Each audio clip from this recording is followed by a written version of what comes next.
ಶ್ರೀ ಗುರುಭ್ಯೋ ನಮಃ. ವಿಶ್ವೋತ್ತಮ ತೀರ್ಥ ಗುರುಭ್ಯೋ ನಮಃ. ಸುಂದರಕಾಂಡದ ಪ್ರವಚನದಲ್ಲಿ ಹನುಮಂತ ದೇವರು ರಾವಣನ ಬಳಿಗೆ ಬಂದು ರಾವಣನಿಗೆ ಹೇಳ್ತಾ ಇದ್ರು, ನೀನು ಒಂದು ವೇಳೆ ಸೀತೆಯನ್ನು ರಾವಣನಿಗೆ ಅರ್ಪಿಸಲಿಲ್ಲ ಅಂತಾದರೆ ನಿನ್ನ ಎಲ್ಲ ಪರಿವಾರದ ಜೊತೆ ನಾಶ ಆಗ್ತಿ ಅಂತ. ಆಗ ರಾವಣ ಕೋಪಗೊಂಡು, ಇಲ್ಲ, ನಾನು ರಾಮನ ಅಲ್ಲ, ಅವರಪ್ಪ ಬಂದರೂ ನಾನೇನು ಹೆದರೋದಿಲ್ಲ ಅಂತ. ಆಗ ವಿಶೇಷವಾಗಿ ಹನುಮಂತ ದೇವರು ಹೇಳ್ತಾರೆ, ನಚೇತ್ ಪ್ರದಾಸ್ಯಸಿ ತ್ವರನ್ ರಘುತ್ತಮ ಅಪ್ರಿಯಂ ತದಾ ಸಪುತ್ರ ಮಿತ್ರ ಬಾಂಧವೋ ವಿನಾಶಂ ಆಶುಯಾಸ್ಯಸಿ. ನೀನು ವಿನಾಶವನ್ನು ಹೊಂದಿಬಿಡ್ತಿ, ಕೊಟ್ಟು ಬಿಡು ಅಂತ. ಇದರಲ್ಲಿ ಎರಡು ರೀತಿಯಾದದ್ದು. ಈಗ ಸತ್ಯಧರ್ಮ ತೀರ್ಥರು ಅಂತ ಅವರೊಂದು ಸುಂದರವಾದ ವ್ಯಾಖ್ಯಾನವನ್ನು ಮಾಡ್ತಾರೆ. ಒಂದು ವೇಳೆ ನೀನು ಸೀತಮ್ಮನನ್ನು ಒಪ್ಪಿಸಿಬಿಟ್ರೆ ವಿನಾಶಂ ಆಶುಯಾಸ್ಯಸಿ, ಪರಮಾತ್ಮನಿಂದ ನೀನು ಸುಖವನ್ನು ಹೊಂದುತ್ತಿ. ಆದರೆ ನೀನು ಕೊಡಲಿಲ್ಲ ಅಂತಾದರೆ ನೀನು ಕಷ್ಟಪಡ್ತಿ. ಇದು ಎಲ್ಲರಿಗೂ, ಬರೀ ರಾವಣನಿಗೆ ಮಾತ್ರ ಅಲ್ಲ. ದೇವರು ಹೇಳಿದ ರೀತಿ ನೀತಿಗಳನ್ನು ನಾವು ಪರಿಪಾಲನೆ ಮಾಡಿದರೆ ಸುಖವಾಗಿರ್ತೇವೆ. ದೇವರ ಶಾಸನವನ್ನು ಪರಿಪಾಲನೆ ಮಾಡಿದರೆ, ದೇವರ ಶಾಸನವನ್ನು ನಾವು ತಿರಸ್ಕಾರ ಮಾಡಿದರೆ ವಿನಾಶಂ ವಿನಾಶಂ ವಿನಾಶಂ ಎರಡೂ ಹೌದು. ಇಷ್ಟೆಲ್ಲ ಹೇಳಿದಾಗ ಈ ಕೋತಿಯನ್ನೇ ಕೊಂದು ಬಿಡುವ ಅಂತಂದಾಗ ವಿಭೀಷಣ ಅಂತಾನೆ, ಬೇಡ, ದಯಮಾಡಿ ಇವನನ್ನು ಸಂಹಾರ ಮಾಡಬೇಡಿ. ರಾಜನೀತಿ ಅಲ್ಲ, ಸಂಹಾರ ಮಾಡುವಂಥದ್ದು ದೂತರನ್ನು, ಅದು ತಪ್ಪು. ದೂತರು ಒಂದು ಕಡೆಯಿಂದ ಇನ್ನೊಂದು ಕಡೆಗೆ ವಾಹಕರು. ಎಲ್ಲ ಕಡೆ ಅದೇ ಅಲ್ವಾ. ಈ ಮನೆಗಿನೇ ಕಟ್ಟಬೇಕಾದ್ರೆ ಅಥವಾ ಮನೆ ಕಟ್ಟಬೇಕಾದ್ರೆ ಈಗೆಲ್ಲ ಹೇಳಿರ್ತಾರೆ, ಸರ್ ಆ ಇಂಜಿನಿಯರು ಕಾಂಟ್ರಾಕ್ಟ್ರು ನಿಮಗೆ ಏನೇ ಮನೆ ಕಟ್ಟಬೇಕಾದರೆ ವ್ಯತ್ಯಾಸ ಬೇಕಾದರೂ ನೀವು ಕೂಲಿಯವ್ರ ಜೊತೆ ಜಗಳ ಆಡಬೇಡಿ. ಕಟ್ಟಿಸುವ ಓನರು, ನಂದೇ ರೀ ಮನೆ, ನೀನು ಇಲ್ಲಿ ಗೋಡೆ ಕಟ್ಟಬೇಡ, ಅಲ್ಲಿ ಕಟ್ಟು, ಇಲ್ಲಿ ಕಿಟಕಿ ಬೇಕು. ಅವನಿಗೆ ಮೇಸ್ತ್ರಿನೋ ಅವನು ಎಂಜಿನಿಯರೋ ಕೊಟ್ಟಿರ್ತಾನೆ, ಡ್ರಾಯಿಂಗ್ ಇದು ಕೊಟ್ಟೇನೆ, ಇದರ ಪ್ರಕಾರ ನೀನು ಇಷ್ಟು ಕೆಲಸ ಮಾಡು. ಓನರ್ಗೆ ಇದ್ದಕ್ಕಿದ್ದ ಹಾಗೆ ಸ್ವಲ್ಪ ಚೇಂಜ್ ಮಾಡಬೇಕು ಅನ್ನಿಸ್ತು. ಚೇಂಜ್ ಮಾಡಬೇಕು ಅನಿಸಿದ್ರೆ ಇವನು ಆ ಕೆಲಸಗಾರ ಹತ್ರ ಜಗಳ ಆಡಬಾರ್ದು. ಎಂಜಿನಿಯರಿಗೆ ಫೋನ್ ಮಾಡು, ಸ್ವಲ್ಪ ನೀವು ಬನ್ನಿ ಆ ಗೋಡೆ ಇಲ್ಲಿ ಮಾಡೋಣ ಅಂತ. ಅದು ಬಿಟ್ಬಿಟ್ಟು ನಂದೇ ಮನೆ ನಾನೇ ಇದು ಅಂದರೆ, ಸರ್ ನಮ್ಗೆ ಅವ್ರು ಹೇಳಿದ್ದಾರೆ ಗೋಡೆ ಕಟ್ಟು ಅಂತ, ನೀ ಕಟ್ಬಿಟ್ರೆ ನಾಳೆ ಬೇಕಾದ್ರೆ ಒಡಿ ಅಂದರೆ ಬೀಳಿಸ್ತೀವಿ. ಅವರ ಹತ್ರ ನಾವು ಜಗಳ ಆಡ್ಲಿಕ್ಕೆ ಹೋಗಬಾರ್ದು. ಹಾಗೆ ಇವನು ವಾಹಕರನ್ನು ನಾವು ತಡಿಬಾರ್ದು. ಸರಿ, ಇವನಿಗೇನು ಮಾಡೋದು, ಏನು ಮಟ್ಟೋದು ಅಂತಂದಾಗ ರಾಜಧರ್ಮವೂ ಅಲ್ಲ. ಯಾರು ಬರ್ತಾರೆ ದೂತರಾಗಿ ಅವರನ್ನು ಕೊಲ್ಲೋದು ಮಾಡೋದು ಅದಲ್ಲ. ರಾಮನ ಯೋಗ್ಯತೆ ತುಂಬ ದೊಡ್ಡದು, ಶ್ರೀರಾಮಚಂದ್ರನ ಯೋಗ್ಯತೆ ಸಿಕ್ಕಾಪಟ್ಟೆ ದೊಡ್ಡದು ಅಂತ. ಅವನ ಸುದ್ದಿಗೆ ನೀನು ಬರಬೇಡ. ಈಗೂ ನಿನಗೆ ಕಾಲ ಮಿಂಚಿಲ್ಲ. ರಾಮನಿಗೆ ನೀನೇನಾದರೂ ಸೀತೆಯನ್ನು ಕೊಟ್ಟಿ ಅಂತಾದರೆ ಉದ್ಧಾರ ಆಗ್ತಿ. ಇಲ್ಲ ಅಂದರೆ ನಿನ್ನ ವಂಶವೇ ನಾಶ ಆಗತ್ತೆ. ಅಧರ್ಮ ಮೂಲಂ ಬಹುದೋಷ ಯುಕ್ತಂ ಅನಾರ್ಯಜುಷ್ಟಂ ವಚನಂ ನಿಶಮ್ಯ ಉವಾಚ ವಾಕ್ಯಂ ಪರಮಾರ್ಥತತ್ವಂ ವಿಭೀಷಣೋ ಬುದ್ಧಿಮತಾಂ ವರಿಷ್ಠಃ. ಇದು ತುಂಬ ಅಧರ್ಮ ಆಗತ್ತೆ, ನಮ್ಮ ವಂಶ ನಾಶ ಆಗಬಾರ್ದು. ಪ್ರಸೀದ ಲಂಕೇಶ್ವರ ರಾಕ್ಷಸೇಂದ್ರ, ನನ್ನ ಮಾತನ್ನು ಕೇಳು. ದೂತಾನ್ ಅವಧ್ಯಾಹ, ದೂತನನ್ನು ಕೊಲ್ಲಬೇಡ ಅಂಥೇಳಿದಾಗ ಸರಿ. ವೈರೂಪ್ಯಮಂಗೇಶು ಕಷಾಭಿಘಾತೋ ಮೌಢ್ಯಂ ತಥಾ ಲಕ್ಷಣ ಸನ್ನಿಪಾತಃ ಏತಾನ್ ಹಿ ದೂತೆ ಪ್ರವದಂತಿ ದಂಡಾನ್ ವದಸ್ತು ದೂತಸ್ಯ ನನಪ್ಶ್ರುತೋಪಿ. ನಿನಗೆ ಕೋಪ ಇದೆ, ಎಲ್ಲ ಒಪ್ಕೋತೀನಿ, ಆದರೆ ಒಂದೇ ಒಂದು, ಹಾಗಾದರೆ ದೂತರು ತಲೆಯೆಲ್ಲ ಮಾತಾಡಿದಾಗ ಅವ್ರಿಗೇನು ಶಿಕ್ಷೆ ಇಲ್ವಾ? ಇದೊಂದು ಇದೆಯಲ್ಲ, ದೂತ ಅವನು ಎಷ್ಟು ಕೆಲಸನೋ ಅಷ್ಟು ಮಾಡೋದು ಬಿಟ್ಬಿಟ್ಟು ಸಿಕ್ಕಾಪಟ್ಟೆ ಮಾತಾಡೋದ್ರೆ ಒಂದಿದೆ ಅಂತ. ದೂತ ನನಗೆ ವಿರೂಪ ಮಾಡೋದು, ಕುರೂಪವನ್ನು ಮಾಡೋದು, ಅವನಿಗೆ ಏನಾದರೂ ಒಂದು ಅಂಗವನ್ನು ಊನ ಮಾಡೋದು, ಇವುಗಳನ್ನು ಮಾಡಿದರೆ ಅವನನ್ನು ಕೊಂದ ಹಾಗೆ ಅಂತ. ಅಷ್ಟು ಮಾಡಿರಿ. ನೀನು ಏನೂ ಮಾಡಲೇಬೇಡ, ಉತ್ತಮ ಪಕ್ಷ. ಏನಾದರೂ ಮಾಡಬೇಕು ಅಂತ ನಿನಗಿದ್ದರೆ ಒಂದನ್ನು ಮಾಡು. ಏನು? ಅವನಿಗೆ ಯಾವುದಾದ್ರೂ ಒಂದು ಅವಯವವನ್ನು ಛೇದ ಮಾಡು. ಅದು ಬಿಟ್ಬಿಟ್ಟು ನೀನೇನೇನೋ ಮಾಡಬೇಡ. ಸ್ವಯಂ ರಾವಣನು ಓದಿದ್ದ, ಚೆನ್ನಾಗಿ ಅಧ್ಯಯನವನ್ನು ಮಾಡಿದ್ದ. ಯದ್ಯಪಿ ಅವನ ಆಚಾರ ಮಗ ಬೇರೆ, ರಾವಣಾಚಾರ, ಕರ್ಮಕ್ಕಾಚಾರ ಅವನು. ಹಾಗಾಗಿ ಓದಿದ್ದ, ಸಂಧ್ಯಾವಂದನೆ ಮಾಡ್ತಾ ಇದ್ದ, ಆದರೂ ಮಹಾದುಷ್ಟ. ಹೇಳಿದಂತೆ ಹಿಂದಿನ ರಾಜರೆಲ್ಲ ಕೆಲವರೆಲ್ಲ ತುಂಬ ಓದಿರೋರು. ಶ್ರೀಹರ್ಷನ ಬಗ್ಗೆ ಹೇಳ್ತಾ ಇದ್ವಿ, ಅದೊಂದು ಸ್ವಲ್ಪ ಅದೊಂದು ಝಲಕ್ ಅಂತಾರಲ್ಲ, ತುಂಬ ಚೆನ್ನಾಗಿದೆ ಅವನ ಆ ವಾದದ ವೈಖರಿ. ಏನು ಶ್ರೀಹರ್ಷನ ವಾಕ್ಯಾರ್ಥ ಏನು ಅಂದರೆ, ಅನುವ್ಯಾಖ್ಯಾನದಲ್ಲಿ ಶ್ರೀಮದಾಚಾರ್ಯ ಹೇಳೋದು, ಯಾವುದೇ ಒಂದು ವಾದ ಚರ್ಚೆ ನಡಿಬೇಕಾದರೆ ನೀವೊಂದು ಮಾತು ಹೇಳ್ತೀರಿ, ನಾವೊಂದು ಮಾತನ್ನು ಹೇಳ್ತೇವೆ. ನಾವು ಕೊಡುವ ವಾಕ್ಯಗಳಿಗೆ ಪ್ರಮಾಣ ಅಂತ. ಪ್ರಮಾಣ ಅಂದರೆ ಎವಿಡೆನ್ಸ್. ಸುಮ್ಮನೆ ಹೇಳಿದ್ರೆ ಆಗೋದಿಲ್ಲ. ಸಮುದ್ರದ ನೀರು ಸಿಕ್ಕಾಪಟ್ಟೆ ಸಿಹಿ. ಅವರಂದ್ರೆ ಸಮುದ್ರದ ನೀರಲ್ಲಿ ಸಿಹಿ ಇರುತ್ತೆ ಅಂತ ನಂಗೆ ಅನ್ಸತ್ತೆ, ನಿಂಗೆ ಅನಿಸಿದ್ರೆ ಆಗಲ್ಲ. ನಹಿ ಪ್ರತಿಜ್ಞಾ ಮಾತ್ರೇಣ ಅರ್ಥಸಿದ್ಧಿ. ಅದು ಸಿಹಿಯಾಗಿ ಇದೆಯಾ ಇಲ್ವಾ? ಇಲ್ಲ, ಕುಡಿದಾಗ ಗೊತ್ತಾಗತ್ತೆ ಉಪ್ಪಿದೆ ಅಂತ. ನಾನು ಅಂದಿದ್ದೇನೆ ಆಗಬೇಕು ಅಂದರೆ ನೀ ಅಂದರೆ ಆಗೋದಿಲ್ಲ. ನಹಿ ಪ್ರತಿಜ್ಞಾ ಮಾತ್ರೇಣ ಅರ್ಥಸಿದ್ಧಿ. ಹಾಗೆ ಇಲ್ಲೇನಾಗತ್ತೆ, ಬೇರೆ ಬೇರೆಯವರ ಜಗತ್ತಿನ ಬಗ್ಗೆ ಬೇರೆ ಬೇರೆಯವರ ವಾದ ಏನು ಅಂದರೆ, ನಮ್ಮ ಇಲ್ಯೂಷನ್, ನಮ್ಮ ಭ್ರಮೆ, ಪ್ರಪಂಚ ಇಲ್ಲದ ಪ್ರಪಂಚವನ್ನು ಇದೆ ಅಂತ ತಿಳಿದಿದ್ದೀವಿ ಅಂತ ಬೇರೆ ಬೇರೆಯವರ ವಾಕ್ಯಾರ್ಥ. ಶ್ರೀಮದಾಚಾರ್ಯರ ವೇದವ್ಯಾಸ ದೇವರ ಸಿದ್ಧಾಂತ ಏನು ಅಂದರೆ, ಸತ್ಯ ಜಗತ್ತಿದು ಪಂಚಭೇದವು ನಿತ್ಯ ಶ್ರೀ ಗೋವಿಂದನ ಕೃತ್ಯವರಿದು ತಾರತಮ್ಯದಿ ಕೃಷ್ಣನದಿಕೆಂದು ಸಾರಿರೈ. ಜಗತ್ತು ಸತ್ಯ ಅಂದರೆ ದೇವರಿಗೆ ಬಹಳ ಸಂತೋಷ ಅಂತ. ಅದು ಸತ್ಯವೂ ಹೌದು. ಹಾಗಾಗಿ ಶ್ರೀಹರ್ಷನ ಅವನು ಮಧ್ಯ ಹೇಳ್ತಾನೆ. ನಾವು ಒಂದು ಆಕ್ಷೇಪವನ್ನು ಮಧ್ವಾಚಾರ್ಯರು ಮಾಡ್ತಾರೆ. ಅಪ್ಪ, ಇಡೀ ಜಗತ್ತು ಸುಳ್ಳು ಅಂತ ನೀನು ಹೇಳುವುದಾದರೆ, ಇಡೀ ಜಗತ್ತು ಸುಳ್ಳು ಅಂತ ಹೇಳುವುದಾದರೆ, ಜಗತ್ತು ಅಂದರೆ ಒಂದು ಯಾವುದೋ ಗೋಡೆ ಬಾಗಿಲು ಮಾತ್ರ ಅಲ್ಲ, ನಾವೆಲ್ಲರೂ ಜಗತ್ತಿನ ಒಳಗೆ, ನಾವೆಲ್ಲ ಸೇರಿ ಜಗತ್ತಿನಲ್ಲಿ ಏನೇನು ಪದಾರ್ಥ ಇದೆಯೋ ಅದೆಲ್ಲವೂ ಸೇರಿಯೇ ಅದಕ್ಕೆ ಕರೆಯೋದು ಜಗತ್ತು ಅಂತ. ಅವರು ಮನೆಯನ್ನು ಸೇಲ್ ಮಾಡೋದು ಅಂದರೆ ಮನೆ, ಕಿಟಕಿ, ಬಾಗಿಲು, ಅಲ್ಲಿ ಏನೇನಿದೆಯೋ ಎಲ್ಲವೂ. ಹಾಗೆ ಜಗತ್ತು ಸುಳ್ಳು ಅಂತ ನೀನು ಹೇಳ್ತಾ ಇದೆಯಲ್ಲ, ಹೇಳಲಿಕ್ಕೆ ನಿನ್ನಲ್ಲಿ ಏನಾದರೂ ಒಂದು ಆಧಾರ ಉಂಟಾ? ಆಧಾರ ಇದೆ. ಆ ಆಧಾರವು ಜಗತ್ತಿನಲ್ಲಿ ಒಂದಲ್ವಾ? ಆ ಆಧಾರವು ಜಗತ್ತಿನಲ್ಲಿ ಒಂದು. ನೀನು ಜಗತ್ತು ಸುಳ್ಳು ಅಂದ ಮೇಲೆ ಜಗತ್ತಿನ ಸುಳ್ಳಿನ ವಿಚಾರದಲ್ಲಿ ಕೊಡುವ ಎವಿಡೆನ್ಸು ಸುಳ್ಳು ಅಂತಾಯಿತು. ಸುಳ್ಳಾದ ಎವಿಡೆನ್ಸು ಏನನ್ನಾದರೂ ಸಾಧಿಸತ್ತಾ? ನಾನೊಂದು ಒಳ್ಳೆಯ ಉಪನ್ಯಾಸವನ್ನು ಮಾಡಿದೆ ಅಂದ್ಕೊಳ್ಳಿ, ತುಂಬ ಜನ ಚಪ್ಪಾಳೆ ಎಲ್ಲ ತಟ್ಟಿದ್ರು, ಉಪನ್ಯಾಸ ಆಯಿತು. ಕಡೆಯಲ್ಲೇ ಹೇಳಿದೆ, ಇಷ್ಟೊತ್ತವರೆಗೂ ನಾನು ಹೇಳಿದ್ದು ಸುಳ್ಳು, ನೀವೆಲ್ಲ ಮರೆತು ಬಿಡಿ. ಅಂದರೆ ಗತಿ ಏನು? ಏನೋ ಒಂದು ಉಪನ್ಯಾಸ ಮಾಡಿ ಎಲ್ಲರಿಗೂ ಹೇಳಿದೆ, ನೀವು ಉಪನ್ಯಾಸ ಮುಗಿದ ಮೇಲೆ ಹೊರಗೆ ಹೋಗಬೇಕಾದರೆ ಪ್ರತಿಯೊಬ್ಬರಿಗೂ ಒಂದು ಬಂಗಾರದ ಹಾರವನ್ನು ಕೊಡ್ತಾರೆ, ನೀವೆಲ್ಲರೂ ಅದನ್ನು ಸ್ವೀಕಾರ ಮಾಡಿಯೇ ಹೋಗಬೇಕು. ಇದು ಶ್ರೀರಾಮಚಂದ್ರ ಅಯೋಧ್ಯೆಯಿಂದ ಕೊಟ್ಟು ಕಳಿಸ್ಯಾನೆ ಅಂತೆಲ್ಲ ಇಷ್ಟು ಹೇಳಿ ಅವರು ನಿಜಾನೇ ಅಂದ್ಕೊಂಡು ಎಲ್ಲ ಮಾಡಿದಾಗ, ಇಷ್ಟೊತ್ತವರೆಗೂ ನಾನು ಹೇಳಿ ಸುಳ್ಳು ಅಂದರೆ ಇದೆಲ್ಲವೂ ಬಂಡಲ್ ಅಂತಾನೆ. ಜಗತ್ತು ಸುಳ್ಳು ಅಂತಾದ ಮೇಲೆ ಜಗತ್ತಿನ ಒಳಗೆ ಇರುವ ಆಧಾರಭೂತವಾದ ವೇದವಾಕ್ಯಗಳು ಸುಳ್ಳೇ ಅಲ್ವಾ? ಸುಳ್ಳಾದ ವೇದವಾಕ್ಯಗಳನ್ನು ನೀನು ಇಟ್ಟುಕೊಂಡು ಜಗತ್ತನ್ನು ಸುಳ್ಳು ಅಂತ ಸಾಧಿಸುವುದಾದರೂ ಹೇಗೆ ಅಂತ ಶ್ರೀಮದಾಚಾರ್ಯರ ಪ್ರಶ್ನೆ. ಅಲ್ಲಿ ಶ್ರೀಹರ್ಷ ಅನ್ನೋನು ಬರ್ತಾನೆ, ರಾಜ, ಈ ದೇಶದ ಒಬ್ಬ ರಾಜ ಶ್ರೀಹರ್ಷ. ಅವನಂತಾನೆ, ಪ್ರಮಾಣಗಳು ಸುಳ್ಳಾದ್ರೇನು ಸತ್ಯ ಆದ್ರೇನು, ನೀವು ಅದನ್ನೇ ಯಾಕೆ ತಲೆ ಕೆಡಿಸ್ಕೊಳ್ತೀರಿ? ಹಾಗೆ ನೀವು ಸುಳ್ಳಾದ ವಾಕ್ಯಗಳಿಂದ ವಾಕ್ಯಾರ್ಥ ಮಾಡಲಿಕ್ಕಾಗಲ್ಲ ಅಂದರೆ ನೀವು ಬೇರೆಯವ್ರ ಜೊತೆ ಎಲ್ಲ ವಾಕ್ಯಾರ್ಥ ಮಾಡಿದ್ದೀರಲ್ಲ, ಅವರೆಲ್ಲ ಜಗತ್ತನ್ನು ಸತ್ಯ ಅಂತ ಒಪ್ಪಿದಾರ?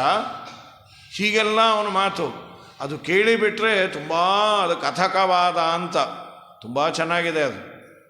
ಆಮೇಲೆ ಶ್ರೀಮದಾಚಾರ್ಯರು, ಹುಚ್ಚ, ನಾವು ಒಂದು ವೇಳೆ ಜಗತ್ತನ್ನು ಸುಳ್ಳು ಅನ್ನುವುದಾದರೆ ಅವನು ವಾಕ್ಯಾರ್ಥ ಮಾಡಲಿಕ್ಕೆ ಅನರ್ಹ ಅಂತ ಹೇಳ್ತಾ ಇದ್ದೇವೆ ವಿನಃ ನೀನು ಅಂದಿ ಅಂತ ಆರೋಪ ಮಾಡೋದೇ ಇಲ್ಲ.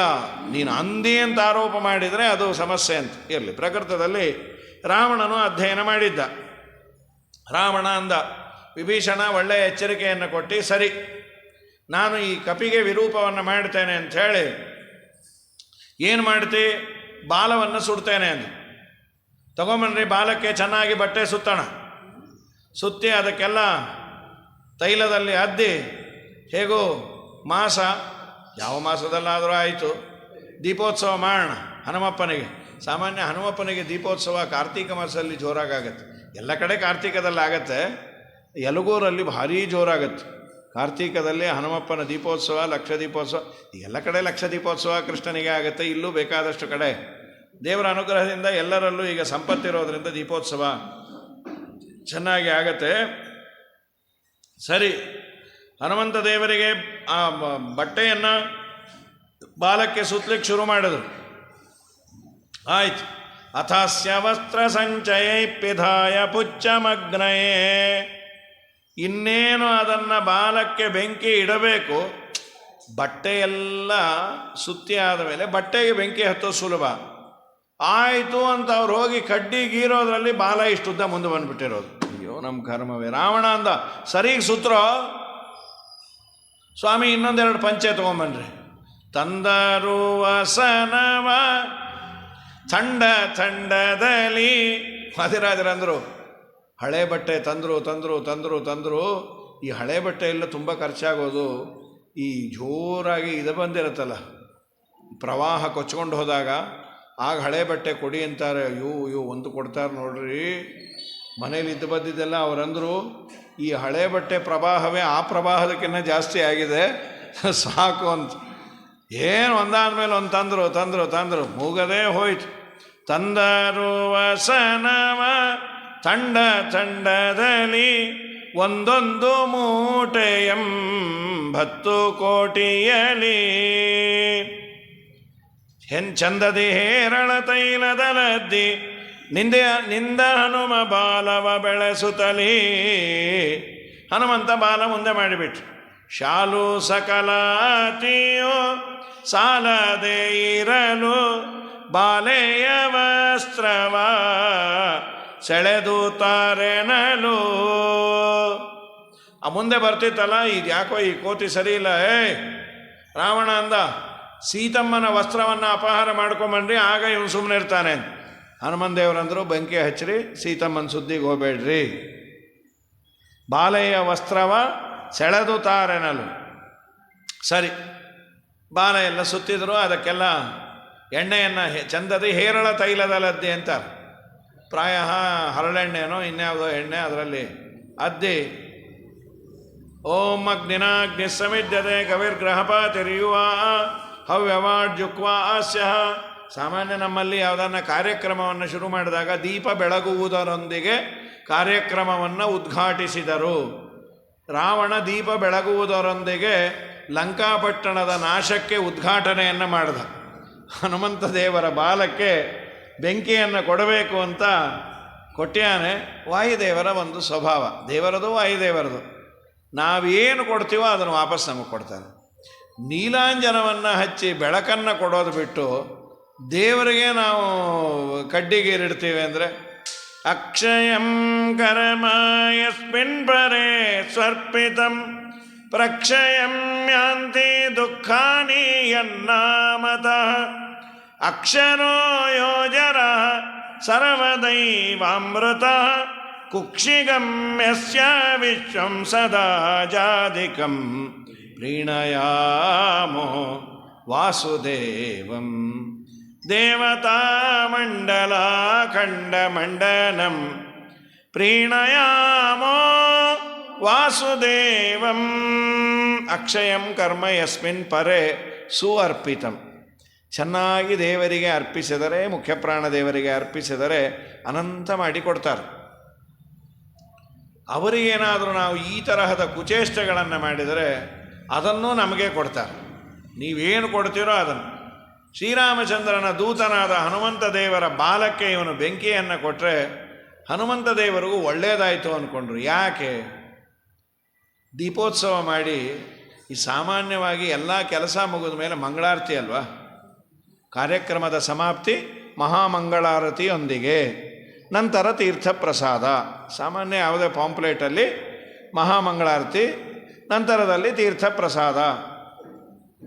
ಕೆಲವು ನಾವು ಬುದ್ಧಿವಂತರು ಕೇಳೋದು ಹಾಗೆ ಕೇಳ್ತೀವಿ, ನಮ್ಮ ಮನೆಯಲ್ಲಿ ಪವಮಾನ ಹೋಮ ಇದೆ, ನೀವು ಬರಬೇಕು. ಇವನಿಗೆ ಹೋಮಕ್ಕೆಲ್ಲ 3 ಗಂಟೆ ಕೂಡ್ಲಿಕ್ಕೆ ಇಷ್ಟ ಇಲ್ಲ. ಊಟಕ್ಕೆ ಎಷ್ಟೊತ್ತಿಗೆ ಹಾಕ್ತೀರಿ ಅಂತ ಕೇಳಿದ್ರೆ ಚೆನ್ನಾಗಿರಲ್ಲ. ಅದಕ್ಕೆ ಬುದ್ಧಿವಂತಿಕೆಯಿಂದ ಏನು ಮಾಡ್ತಾನೆ, ಮಹಾಮಂಗಳಾರತಿ ಎಷ್ಟೊತ್ತಿಗೋ ಅಂದರೆ ಅದಾದಮೇಲೆ ನೆಕ್ಸ್ಟ್ ಬೀಳೋದು ಎಲೆನೇ. ಹನುಮಂತ ದೇವರು ಮಂಗಳಾರತಿಯನ್ನು ಮಾಡಬೇಕು ಅಂತ ಅಂದುಕೊಂಡಿದ್ರು. ಮುಖ್ಯವಾಗಿ ಇಲ್ಲಿ ವಾಲ್ಮೀಕಿ ಋಷಿಗಳು ಹೇಳೋದೇನೆಂದರೆ, ಆ ಬಾಲಕ್ಕೆ ಹಚ್ಚಿದ ಬೆಂಕಿಯನ್ನು ಟಾರ್ಚ್ ಥರ ಬಳಸ್ಕೊಂಡ್ರಂತೆ. ಲಂಕೆಯ ರಾತ್ರಿಯಲ್ಲಿ ಸಂದುಗೊಂದಿಗಳು ಎಲ್ಲೆಲ್ಲಿದೆ, ಎಲ್ಲೆಲ್ಲಿ ನಾವು ಸೈನ್ಯವನ್ನು ಜಮಾಯಿಸ್ಬೋದು ಅಂತ ನೋಡಿಕೊಂಡು ಬರುವ ಅಂತ. ಒಳ್ಳೆಯದಾಯಿತು, ಟಾರ್ಚ್ ತಂದಿರಲಿಲ್ಲ. ಈಗೆಲ್ಲ ಮೊಬೈಲ್ ಇರೋದ್ರಿಂದ ಟಾರ್ಚ್ ಬೇಡ. ಇಲ್ಲ ಅಂದರೆ ಹಿಂದೆಲ್ಲ ಕೈಯಲ್ಲಿ ಒಂದು ಟಾರ್ಚ್ ಇಟ್ಕೊಂಡೇ, ಅದರಲ್ಲೂ ಯಾತ್ರೆ ಅಂದರೆ ಒಂದು ಟಾರ್ಚ್ ಇಟ್ಕೊಂಡೇ ಹೋಗೋರು. ಪ್ರಾಯ ಈಗಿನ ಜನ್ರೇಷನ್ಗೆ ಟಾರ್ಚಿನ ಅನಿವಾರ್ಯತೆ ಗೊತ್ತೇ ಇಲ್ಲ. ಅದರಲ್ಲೂ ಈ ತರಹದ ಊರಿನಲ್ಲಿ ಮಸ್ತಿತ್ತು ಹಿಂದೆ ಟಾರ್ಚ್. ಎಲ್ಲಿ ರಾತ್ರಿ ಓಡಾಡಬೇಕಾದ್ರೆ ಏನಾದರೂ ಜಲಚರ, ಸಿಟಿಯಲ್ಲಾದರೆ ಕರೆಂಟ್ ಇರೋದು, ಇಲ್ಲಿ ಕರೆಂಟ್ ಇರ್ತಿದ್ರೆ ಟಾರ್ಚ್ ತುಂಬ ಉಪಯೋಗ ಬೀಳೋದು. ಈಗ ಟಾರ್ಚಿನ ಅನಿವಾರ್ಯತೆ ಹೋಗಿಬಿಡ್ತು. ಮೊಬೈಲ್ ಬಂತು, ಮೊಬೈಲ್ ಬ್ಯಾಟ್ರಿ ಇರುತ್ತೆ, ಮತ್ತು ಅಷ್ಟೆಲ್ಲ ಓಡಾಡೋದು ಕಮ್ಮಿ ಆಗಿದೆ, ಎಲ್ಲ ಕಡೆ ಎಲೆಕ್ಟ್ರಿಸಿಟಿ ಇದೆ. ಹನುಮಂತ ದೇವರು ಅದನ್ನೇ ಟಾರ್ಚ್ ಆಗಿ, ರಾತ್ರೌ ನಹಿದ ಸುದೃಷ್ಟಾಮೆ ದುರ್ಗಕರ್ಮ ವಿಧಾನತಃ ಅವಶ್ಯಮೇವ ದ್ರಷ್ಟವ್ಯ ಮಯಾ ಲಂಕಾ ನಿಶಾಕ್ಷಯೇ. ಈ ರಾತ್ರಿ ಮುಗಿಯೋದರಲ್ಲಿ ನಾನು ಇಡೀ ಲಂಕೆಯನ್ನು ನೋಡಬೇಕು. ಕಾಮಂ ಬದ್ಧಂತು ಮೇ ಭೂಯಃ ಪುಚ್ಛಸ್ಯೋದ್ದೀಪನೇನ ಚ ಪೀಡಾಂ ಕುರ್ವಂತು ರಕ್ಷಾಂಸಿ ನಮೇಸ್ತಿ ಮನಸಶ್ರಮಃ. ನನಗೇನು ತೊಂದರೆ ಆಗೋದಿಲ್ಲ, ನೋಡಿಕೊಂಡು ಬರ್ತೇನೆ ಅಂತ ಎಲ್ಲ ಕಡೆ ನೋಡಿಕೊಂಡು ಬಂದರು. ಬರೋದಲ್ಲದೆ ಏನು ಮಾಡಿಬಿಟ್ರು, ಎಲ್ಲ ಕಡೆ ಬೆಂಕಿ ಹಚ್ಚಿಬಿಟ್ರು. ಅವನು ಇವರ ಬಾಲಕ್ಕೆ ಬೆಂಕಿ ಹಚ್ಚಿದ್ರೆ ಇಡೀ ಲಂಕಾಪಟ್ಟಣಕ್ಕೆ ಬೆಂಕಿ ಹಚ್ಚಿಬಿಟ್ರು. ಏನದು ವಾದರಾಜರು ವರ್ಣನೆ ಮಾಡ್ತಾರೆ, ಅವನಿಗೆ 10 ತಲೆ ಗಡ್ಡ ಬೇರೆ ಬೆಳೆಸ್ಕೊಂಡಿದ್ದ, ಆ ಗಡ್ಡಕ್ಕೆ ಬೆಂಕಿ ಹಚ್ಚಿಬಿಟ್ರು. ಇದು ಆರ್ಸಣ ಅಂದರೆ ಅದು ಉರಿತಾ ಇದೆ, ಅದು ಆರ್ಸಣ ಅಂದರೆ ಇದು ಉರಿತಾ ಇದೆ. ಒಂದ್ಸಲ ಹೀಗಂತಾನೆ, ಒಂದ್ಸಲ ಹೀಗಂತಾನೆ. ಗೊತ್ತೇನ್ರಿ, ಗಡ್ಡಕ್ಕೆ ಬೆಂಕಿ ಹತ್ತಿದ್ರೆ ಅದೊಂದು ಕನ್ನಡದ ಗಾದೆ ಇದೆಯಲ್ಲ, ಗಡ್ಡಕ್ಕೆ ಬೆಂಕಿ ಹತ್ತಿದಾಗ ಬಾವಿ ತೋಡ್ಲಿಕ್ಕೆ ಹೋದರು ಅಂತ. ನಕೂಪ ಕನನಂ ಯುಕ್ತಂ ಪ್ರದೀಪ್ತೆ ವನ್ನಿನಾಗ್ರಹೇನ್ ಸಂಸ್ಕೃತದ್ದು. ಮನೆಗೆ ಬೆಂಕಿ ಬಿದ್ದಾಗ ಬಾವಿ ತೋಡ್ಲಿಕ್ಕೆ ಹೋಗಬೇಡ, ಮೊದಲೇ ತಯಾರಿರು ಅಂತ. ಅದನ್ನು ಕನ್ನಡದಲ್ಲಿ ಗಡ್ಡಕ್ಕೆ ಬೆಂಕಿ ಬಿದ್ದಾಗ ಬಾವಿ ತೋಡ್ಲಿಕ್ಕೆ ಹೋದರೂ ಈ ರಾವಣಂದೇ ಇರಬೇಕದು. ಕುಣಿ ಕುಣಿದಾಡುತ್ತ ಕೂಗಿ ಬೊಬ್ಬಿಡುತ್ತ ಇಣಕಿ ನೋಡುತ್ತ ಅಸೂರರ ಅಣಕಿಸುತ್ತ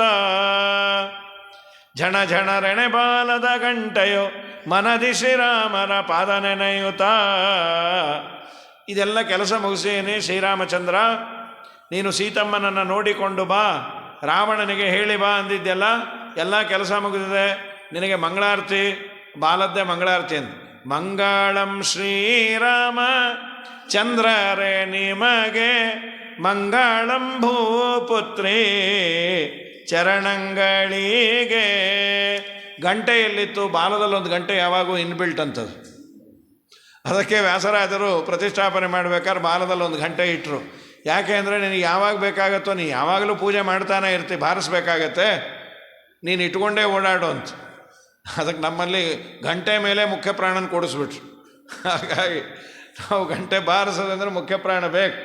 ಮಂಗಲಂ ಶ್ರೀರಾಮ ಚಂದ್ರರೇ ನಿಮಗೆ ಮಂಗಳಂ ಭೂಪುತ್ರಿ ಚರಣಂಗಳಿಗೆ. ಮಂಗಳವೆನುತಲಿ ಲಂಕೆಯನು ಸುಟ್ಟು ಲಂಘಿಸಿ ಅಸುರನ ಗಡ್ಡಕ್ಕೆ ಹಿಡಿದ. ಅಸುರನ ಗಡ್ಡಕ್ಕೆ ಹಿಡಿದಾಗ ಅದು ಸುಟ್ಟು ಭಸ್ಮ ಆಗಿ ಒದ್ದಾಡಿ, ರಾವಣನ ಅವಸ್ಥೆ ಬೇಡ. ಸರಿ, ಇಷ್ಟೆಲ್ಲ ಆದ ಮೇಲೆ ಇಲ್ಲೊಂದು ವಾಲ್ಮೀಕಿ ಋಷಿಗಳು ತುಂಬ ಚೆನ್ನಾಗಿ ಹೇಳ್ತಾರೆ. ಹನುಮಂತ ದೇವರು ಲಂಕೆಯನ್ನೆಲ್ಲ ಸುಟ್ಟರು, ಲಂಕಾ ಸರ್ವನಾಶ ಆಗೋಯ್ತು. ಥರ ಸಿಗ್ನೇಚರ್ ಆ್ಯಕ್ಟ್ ಅಂತ ಒಂದಿದೆ. ಈ ಬಹಳ ದೊಡ್ಡವರು ಬಂದಾಗ ಒಂದು ಕುರುಹನ್ನು ಬಿಟ್ಟು ಹೋಗ್ತಾರೆ. ಅದು ಒಬ್ಬೊಬ್ಬರು ಒಂದೊಂದು ಸಿಗ್ನೇಚರ್ ಆ್ಯಕ್ಟ್ ಇರುತ್ತೆ. ಅದು ಹಿಂದೆಲ್ಲ ಮನೆಗಳಿಗೆ ಸ್ವಾಮಿಗಳನ್ನು ಕರೆಸಿದ್ರೆ ಕೆಲವು ಸಿಗ್ನೇಚರ್ ಆ್ಯಕ್ಟ್. ಅದೇನಾಗಿತ್ತು, ಮಡಿಗೆ ಅಂತ ಗೋಡೆಗೆ ದೊಡ್ಡ ದೊಡ್ಡ ದಬ್ಬಳ ಹೊಡೆಯೋರು. ಆ ಮಠದವರು ಆ ಡಬ್ಬಳವನ್ನು ಕಿತ್ತಬೇಕಾದ್ರೆ ಕೆಲವ್ರು ಗೋಡೆನೂ ಬಂದುಬಿಟ್ಟಿತ್ತು. ಇದೇನು ಅಂದರು, ಸ್ವಾಮಿಗಳ ಶಿಷ್ಯರು ಕೊಟ್ಟಂತಹ ದೊಡ್ಡ ಕೊಡುಗೆ ಅಂತ. ಅವರ ಗೋಡೆಯನ್ನು ಸರಿಯೇ ಮಾಡಿಸ್ತಾ ಇರಲಿಲ್ಲ. ಹೀಗೆಲ್ಲ ಆಗೋದು. ನಮ್ಮ ಹನುಮಂತ ದೇವರು ಸಿಗ್ನೇಚರ್ ಆ್ಯಕ್ಟ್ ಅಂದರೆ, ನಾನು ಬಂದು ಹೋಗಿದ್ದಕ್ಕೆ ಕುರುಹು ಬೇಕಲ್ಲ, ನಿನ್ನ ಲಂಕ ಅರ್ಧಂಬರ್ಧ ಸುಟ್ಟು ಭಸ್ಮ ಆಗಲಿ ಮಗನೇ, ನನಗೆ ಬೆಂಕಿ ಹಚ್ಚುತ್ತೀಯ. ಶ್ರೀರಾಮಚಂದ್ರನನ್ನು ನೆನೆಸಿಕೊಂಡು ಇದನ್ನೇ ಪೂಜೆ ಅಂತ. ವಾಸ್ತವಿಕವಾಗಿ ನೀರಾಜನ, ನಾನು ಮೊದಲನೇ ದಿನವೇ ಹೇಳಿದ್ನಲ್ಲ, ನೀರಾಜನ ಅಂದರೆ ನಮ್ಮ ವಾಯುದೇವರ ಸ್ತೋತ್ರ. ಆಚಾರ್ಯರು ಭಾಗವತ ತಾತ್ಪರ್ಯದಲ್ಲಿ ನೀರಾಜನ ಅನ್ನೋ ಶಬ್ದಕ್ಕೆ ದೇವರ ಪೂಜೆಯನ್ನು ಮಾಡಬೇಕಾದ್ರೆ ಮಂಗಳಾರತಿ ಮಾಡಿ ಅಂದ್ರಲ್ಲ, ಮಂಗಳಾರತಿ ಅಂದರೆ ವಾಯುದೇವರ ಸ್ತೋತ್ರಕ್ಕೆ ಮಂಗಳಾರತಿ ಅಂತ ಹೆಸರು. ಈ ಪವಮಾನ ಸೂಕ್ತ ಇದೆಯಲ್ಲ, ಪವಮಾನ ಸೂಕ್ತಕ್ಕೆ ಮಂಗಳಾರತಿ ಅಂತ ಹೆಸರು. ಏನು ನೀರಾಜನ ಅನ್ನೋ ಪದವನ್ನೇ ಆಚಾರ್ಯ ಬಿಡಿಸ್ತಾರೆ ಏಕಾಸ್ಕಂದ ಭಾಗವತ ತಾತ್ಪರ್ಯದಲ್ಲಿ. ನಿತರಾಂ ರಂಜಯೇತ್ಯಸ್ಮಾತ್ ಪಾವಮಾನಂತು ಮಂಡಲಂ ನೀರಾಜನಮಿತಿ ಪ್ರೋಕ್ತಂ ವಿದ್ವದ್ಭಿಃ ಸಮುದಾಹೃತಂ. ನೀರಾಜನ ಅನ್ನೋ ಪದದ ಅರ್ಥ ರಂಜನ ಅಂದರೆ ಸಂತೋಷ ಪಡಿಸುವಿಕೆ, ನೀ ಅಂದರೆ ಸೂಪರ್ಲೇಟಿವ್ ಡಿಗ್ರಿ, ತುಂಬ ಸಂತೋಷ. ನಿತರಾಂ ರಂಜಯೇತ್, ದೇವರಿಗೆ ತುಂಬ ಸಂತೋಷ ಆಗೋದು ಯಾವುದು ಅಂದರೆ ಪರಮಾತ್ಮನನ್ನ ಮುಂದೆ ವಾಯುದೇವರ ಸ್ತೋತ್ರವನ್ನು ಗಾನ ಮಾಡಿದರೆ ತುಂಬ ಸಂತೋಷ ಅಂತ.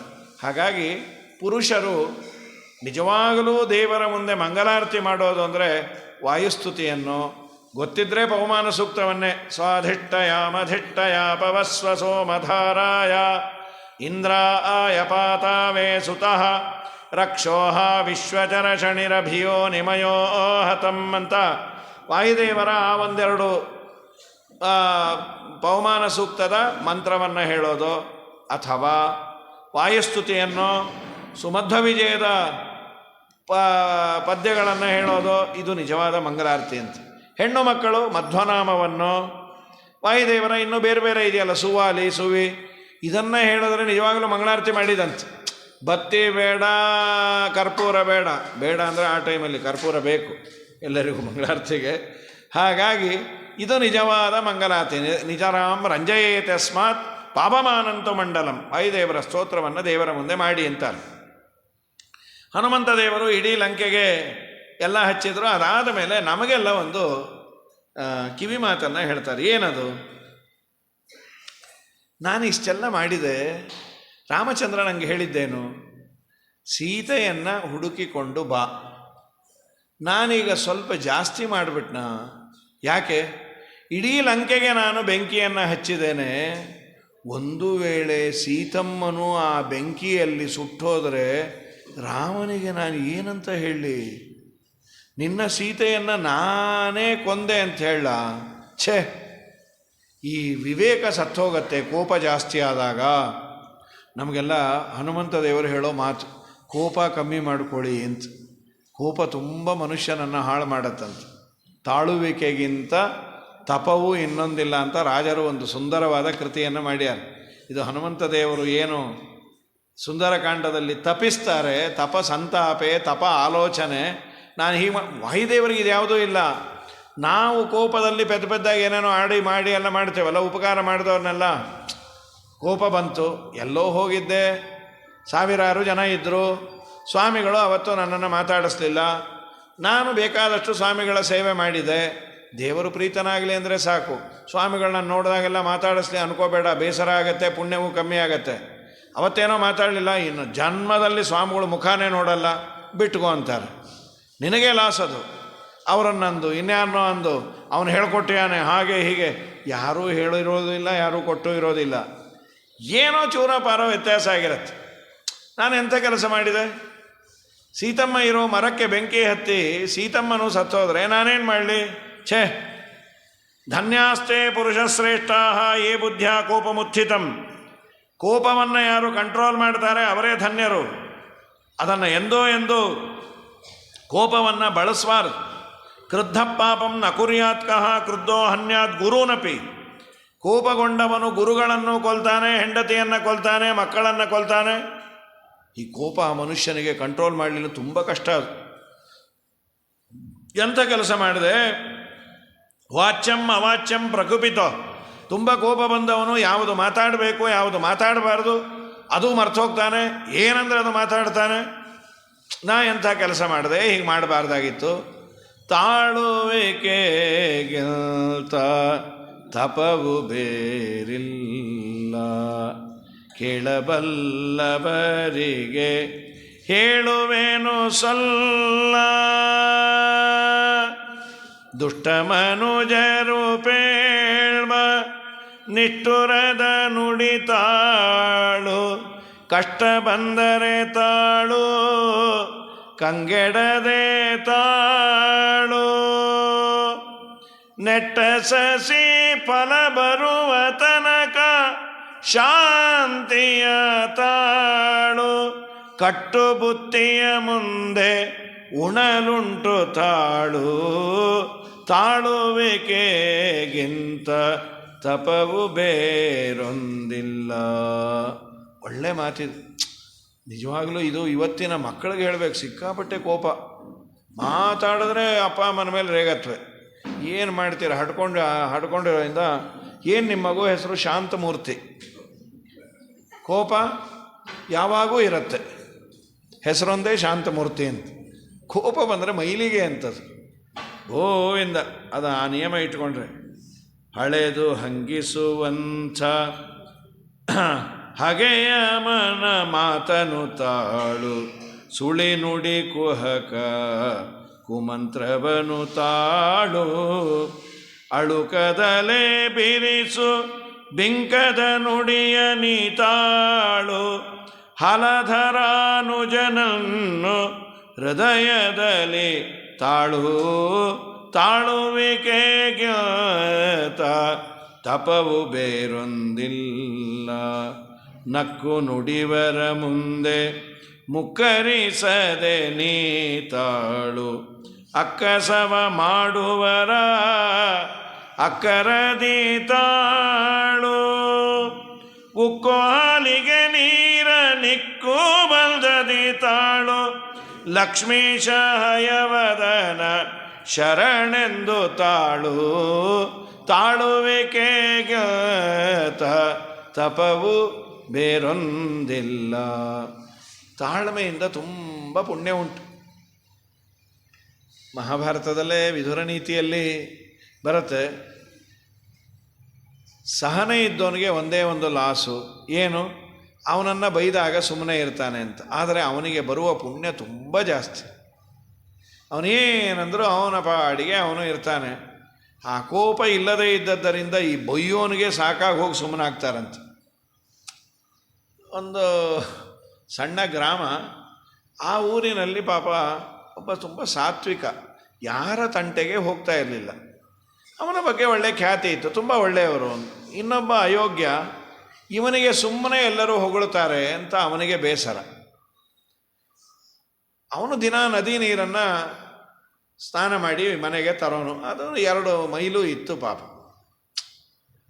ಅವನಿಗೆ ಅಪಕೀರ್ತಿ ತರಬೇಕು ಅಥವಾ ಅವನನ್ನು ಛೇಡಿಸಬೇಕು, ತೊಂದರೆ ಕೊಡಬೇಕು ಅಂತ ಇವನೇನು ಮಾಡ್ದ, ಆ ಊರಲ್ಲಿ ಒಬ್ಬ ಅಯೋಗ್ಯ ಇದ್ದ.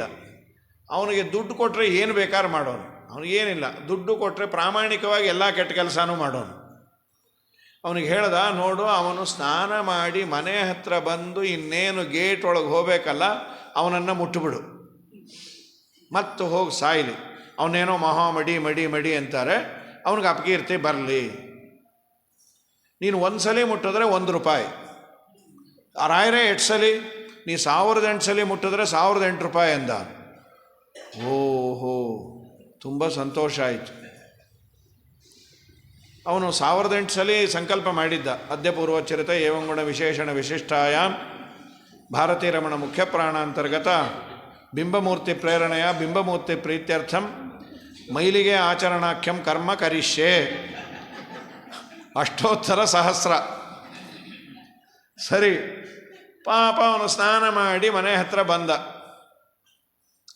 ಬಂದ ಕೂಡಲೇ ಅದು ಮೈಲಿಗೆ ಮಾಡೋದಂದರೆ ಮುಟ್ಟೋದಲ್ಲ, ಥೂ ಅಂತ ಉಗುಳು ಹೊಂದಿದ್ದ. ಉಗುಳಿದ್ರೆ 1 ರೂಪಾಯಿ, ಸುಮ್ಮನೆ ನೀವು ಮುಟ್ಟಿದ್ರೆ ಅಲ್ಲ, ಮುಟ್ಟಿದ್ರೆ ಅದೇನು ದೊಡ್ಡದಲ್ಲ. ಆಯಿತು ಅಂದ, ಥೂ ಅಂತ ಉಗುಳ್ದ. ಅಂದರೆ ಅವನಿಗೆ ಕೋಪ ತರಿಸ್ಬೇಕು, ಅವನನ್ನು ತುಂಬ ಶಾಂತಮೂರ್ತಿ ಅಂತಾರೆ ಅಂತ. ಮತ್ತೆ ಹೋದ ಪಾಪ 2 ಮೈಲಿ ದೂರ, ಮತ್ತೆ ಸ್ನಾನ ಮಾಡಿ ಬಂದ. ಮತ್ತೆ ಥೂ ಅಂತ ಉಗಿದ, ಮತ್ತೆ ಹೋದ. ಈಗ ಅವನು ಉಗಿಯೋದು ಇವನು ಹೋಗೋದು, ಉಗಿಯೋದು ಹೋಗೋದು. ಕಡೆಗೆ ಅವನ ಬಾಯಲ್ಲಿ ಎಂಜಲೇ ಇಲ್ಲದೆ ಇರೋ ಥರ ಆಗೋಯ್ತು. ಉಗಿದು ಉಗಿದು ಉಗಿದು ಇನ್ನೆಷ್ಟು ಉಗಿದಿರಬೇಡ. ಅವನು ಒಂದೊಂದ್ಸಲಿ ಹೋಗಿ ಬರಬೇಕಾದ್ರೆ ಅರ್ಧ ಮುಕ್ಕಾಲು ಗಂಟೆ ಆಗೋದು. ಪಾಪ ಬೆಳಗ್ಗೆಯಿಂದ ಸೂರ್ಯಾಸ್ತದವರೆಗೂ ಉಗಿಯೋದು ಅವನು. ಆಮೇಲೆ ಅವನಂದ ಇನ್ನೊಂದು ಸಲ ಬಂದಾಗ, ಏನಪ್ಪ ಏನು ಉಗೀತಾ ಇಲ್ಲ, ದಯಮಾಡಿ ಕ್ಷಮಿಸ್ಬಿಡಿ, ನಾಲಿಗೆಯಲ್ಲಿ ಏನಿಲ್ಲ, ನೀವು ತುಂಬ ದೊಡ್ಡವರು, ನಿಮ್ಮನ್ನು ಉಗಿಬಾರ್ದಾಗಿತ್ತು. ಇಲ್ಲ ಇಲ್ಲ, ದೇವರು ನಿನಗೆ ಒಳ್ಳೆ ಪ್ರೇರಣೆ ಮಾಡ್ದ. ಕಾರ್ತೀಕ ಮಾಸದಲ್ಲಿ 108 ಸಲ ಸ್ನಾನ ಮಾಡಿದರೆ ಪುಣ್ಯ ಅಂತ. ನಾನಂತೂ ಮಾಡ್ತಾ ಇರಲಿಲ್ಲ, 108 ಸಲ ಉಗಿದ್ರಿ ತಾವು, ಅದಕ್ಕೆ 108 ಸಲ ಸ್ನಾನ ಆಯಿತು. ಅಯ್ಯೋ, ಅದನ್ನು ಎಣಿಸ್ಬೇರೆ ಎಣಿಸಿದ್ದೀರಾ, ಎಷ್ಟು ಸಹನೆ ನಿಮಗೆ. ಸಮರ್ಥ ರಾಮದಾಸರದ ಇದು. ಸರಿ ಸರಿ, ಸಮರ್ಥ ರಾಮದಾಸರ ಅಂತವರು ಹರಿದಾಸನೇ ಅವರು ಹರಿಕಥೆಯನ್ನು ಮಾಡ್ತಾರೆ. ಸಮರ್ಥ ರಾಮದಾಸರದ್ದು ಹೀಗಾಗಿತ್ತು ಅಂತ. ಇದು ನಮ್ಮ ವಿಜಯದಾಸರ ಕಥೆಯಲ್ಲಿ ಇದೆ. ಆದರೆ ಇದು ಉಗಿದದ್ದು ಯಾರೋ ಅಲ್ಲ, ಹರಿದ್ರಾ ನದಿ ಅಂತ. ನೀವು ನನಗೆ ಇದೇ ನೆನಪಾಯ್ತು. ಇಲ್ಲೇನು ಸರೋವರ ಇದೆ, ಪ್ರಾಯ ಇಷ್ಟೇ ದೊಡ್ಡದಾಗಿದೆ, ಹರಿದ್ರಾ ನದಿ ಅಂತ ಕರೀತಾರೆ. ಆ ಹರಿದ್ರಾ ನದಿ ಬಂದು ಇದರಲ್ಲಿದೆ, ಮನ್ನಾರುಗುಡಿ. ಮನ್ನಾರಿ ರಾಜಗೋಪಾಲ ಅಂತ ವಿಜಯದಾಸರು ಒಂದು ಸುಳಾದಿಯನ್ನು ಮಾಡಿದ್ದಾರೆ. ಮನ್ನಾರುಗುಡಿ ಅಂತ ಅದಕ್ಕೆ ಹೆಸರು ಬಂದದ್ದು ಯಾಕೆ ಅಂದರೆ, ಮನ್ನಾ ಅನ್ನುವ ಒಬ್ಬ ದೈತ್ಯ, ಅವನನ್ನು ಕೃಷ್ಣ ಸಂಹಾರ ಮಾಡಿದ್ದಕ್ಕೆ ಮನ್ನಾರಿ. ಅರಿ ಅಂದರೆ ಶತ್ರು. ಯಾರಿಗೆ? ಮನ್ನನಾಮಕ ದೈತ್ಯನಿಗೆ ಅರಿ. ಮುರಾರಿ ಅಂತೀವಲ್ಲ, ಮುರನಾಮಕ ದೈತ್ಯನನ್ನು ಕೃಷ್ಣ ಕೊಂದದ್ದರಿಂದ ಕೃಷ್ಣನಿಗೆ ಮುರಾರಿ ಹೇಗೋ, ಮನ್ನ ಅನ್ನುವ ದೈತ್ಯನನ್ನು ಕೊಂದದ್ದರಿಂದ ಮನ್ನಾರಿ. ಭೃಗುಋಷಿಗಳು ತಪಸ್ಸು ಮಾಡಿದಂಥ ಸ್ಥಳ ಅಂತ ಮನ್ನಾರಿ ಅಂತ. ಮನ್ನಾರಿ ಕೃಷ್ಣ ಅಂತ, ರಾಜಗೋಪಾಲ ಅಂತ. ಅಲ್ಲೊಂದು ದೊಡ್ಡ ಸರೋವರ ಇದೆ. ಆ ಸರೋವರಕ್ಕೆ ಹೆಸರೇ ಹರಿದ್ರಾ ನದಿ ಅಂತ.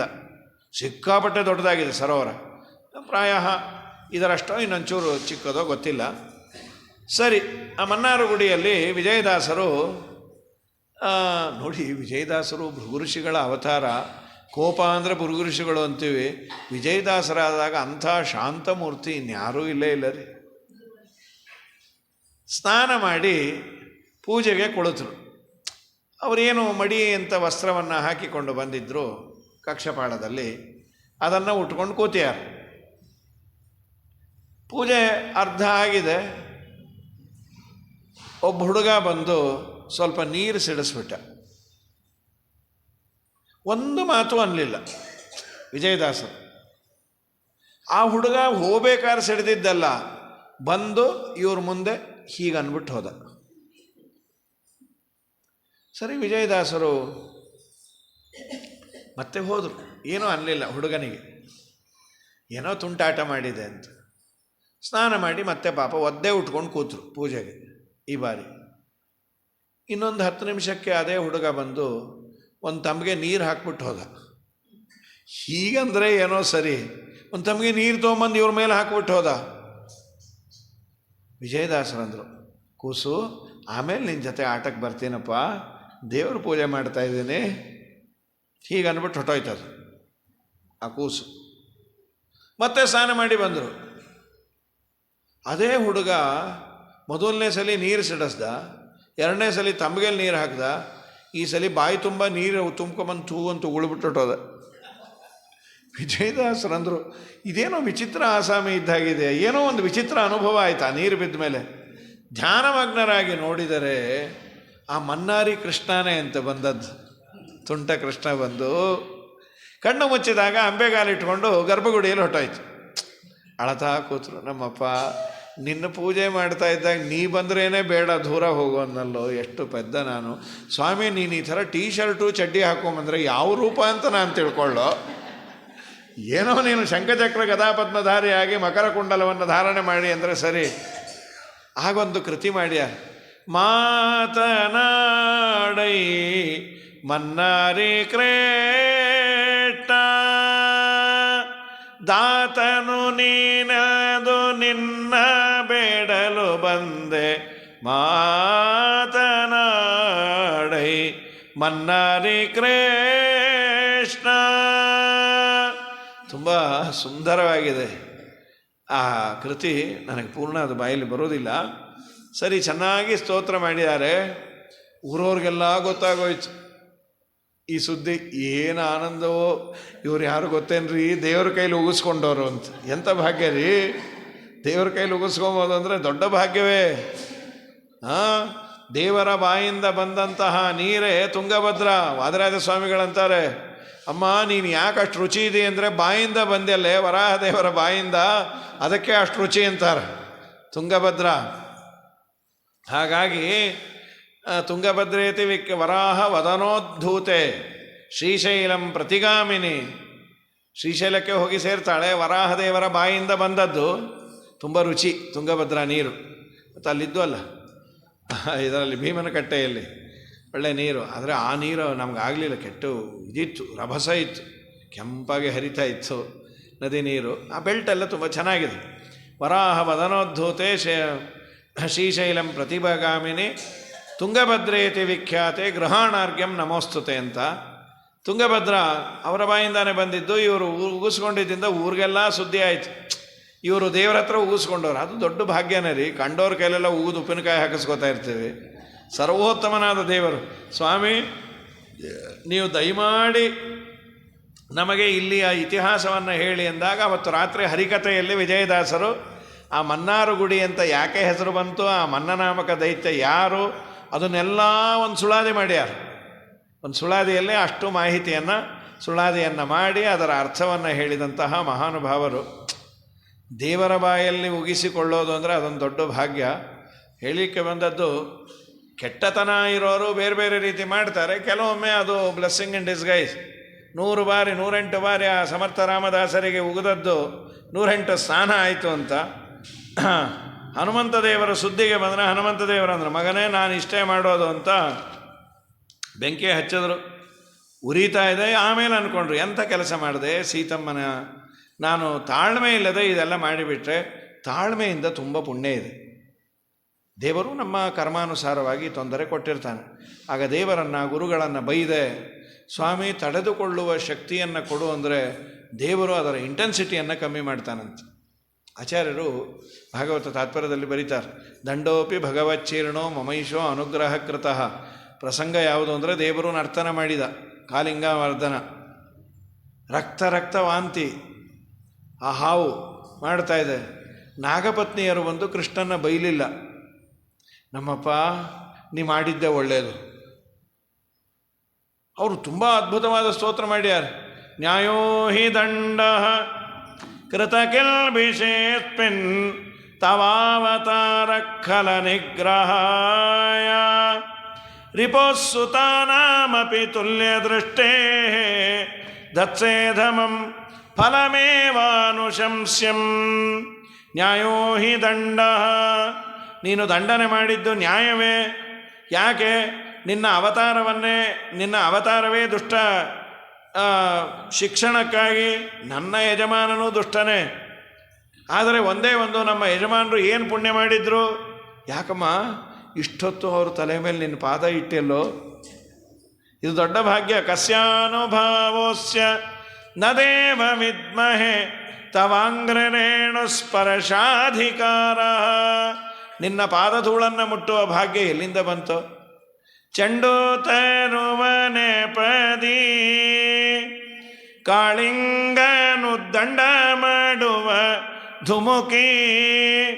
ಚಂಡ ಕಾಳಿಂಗನ ಮಂಡೆಯೋಳು ಪಾದ ಪುಂಡರೀಕವನಿಟ್ಟು ತಾಂಡವನಾಡಿದ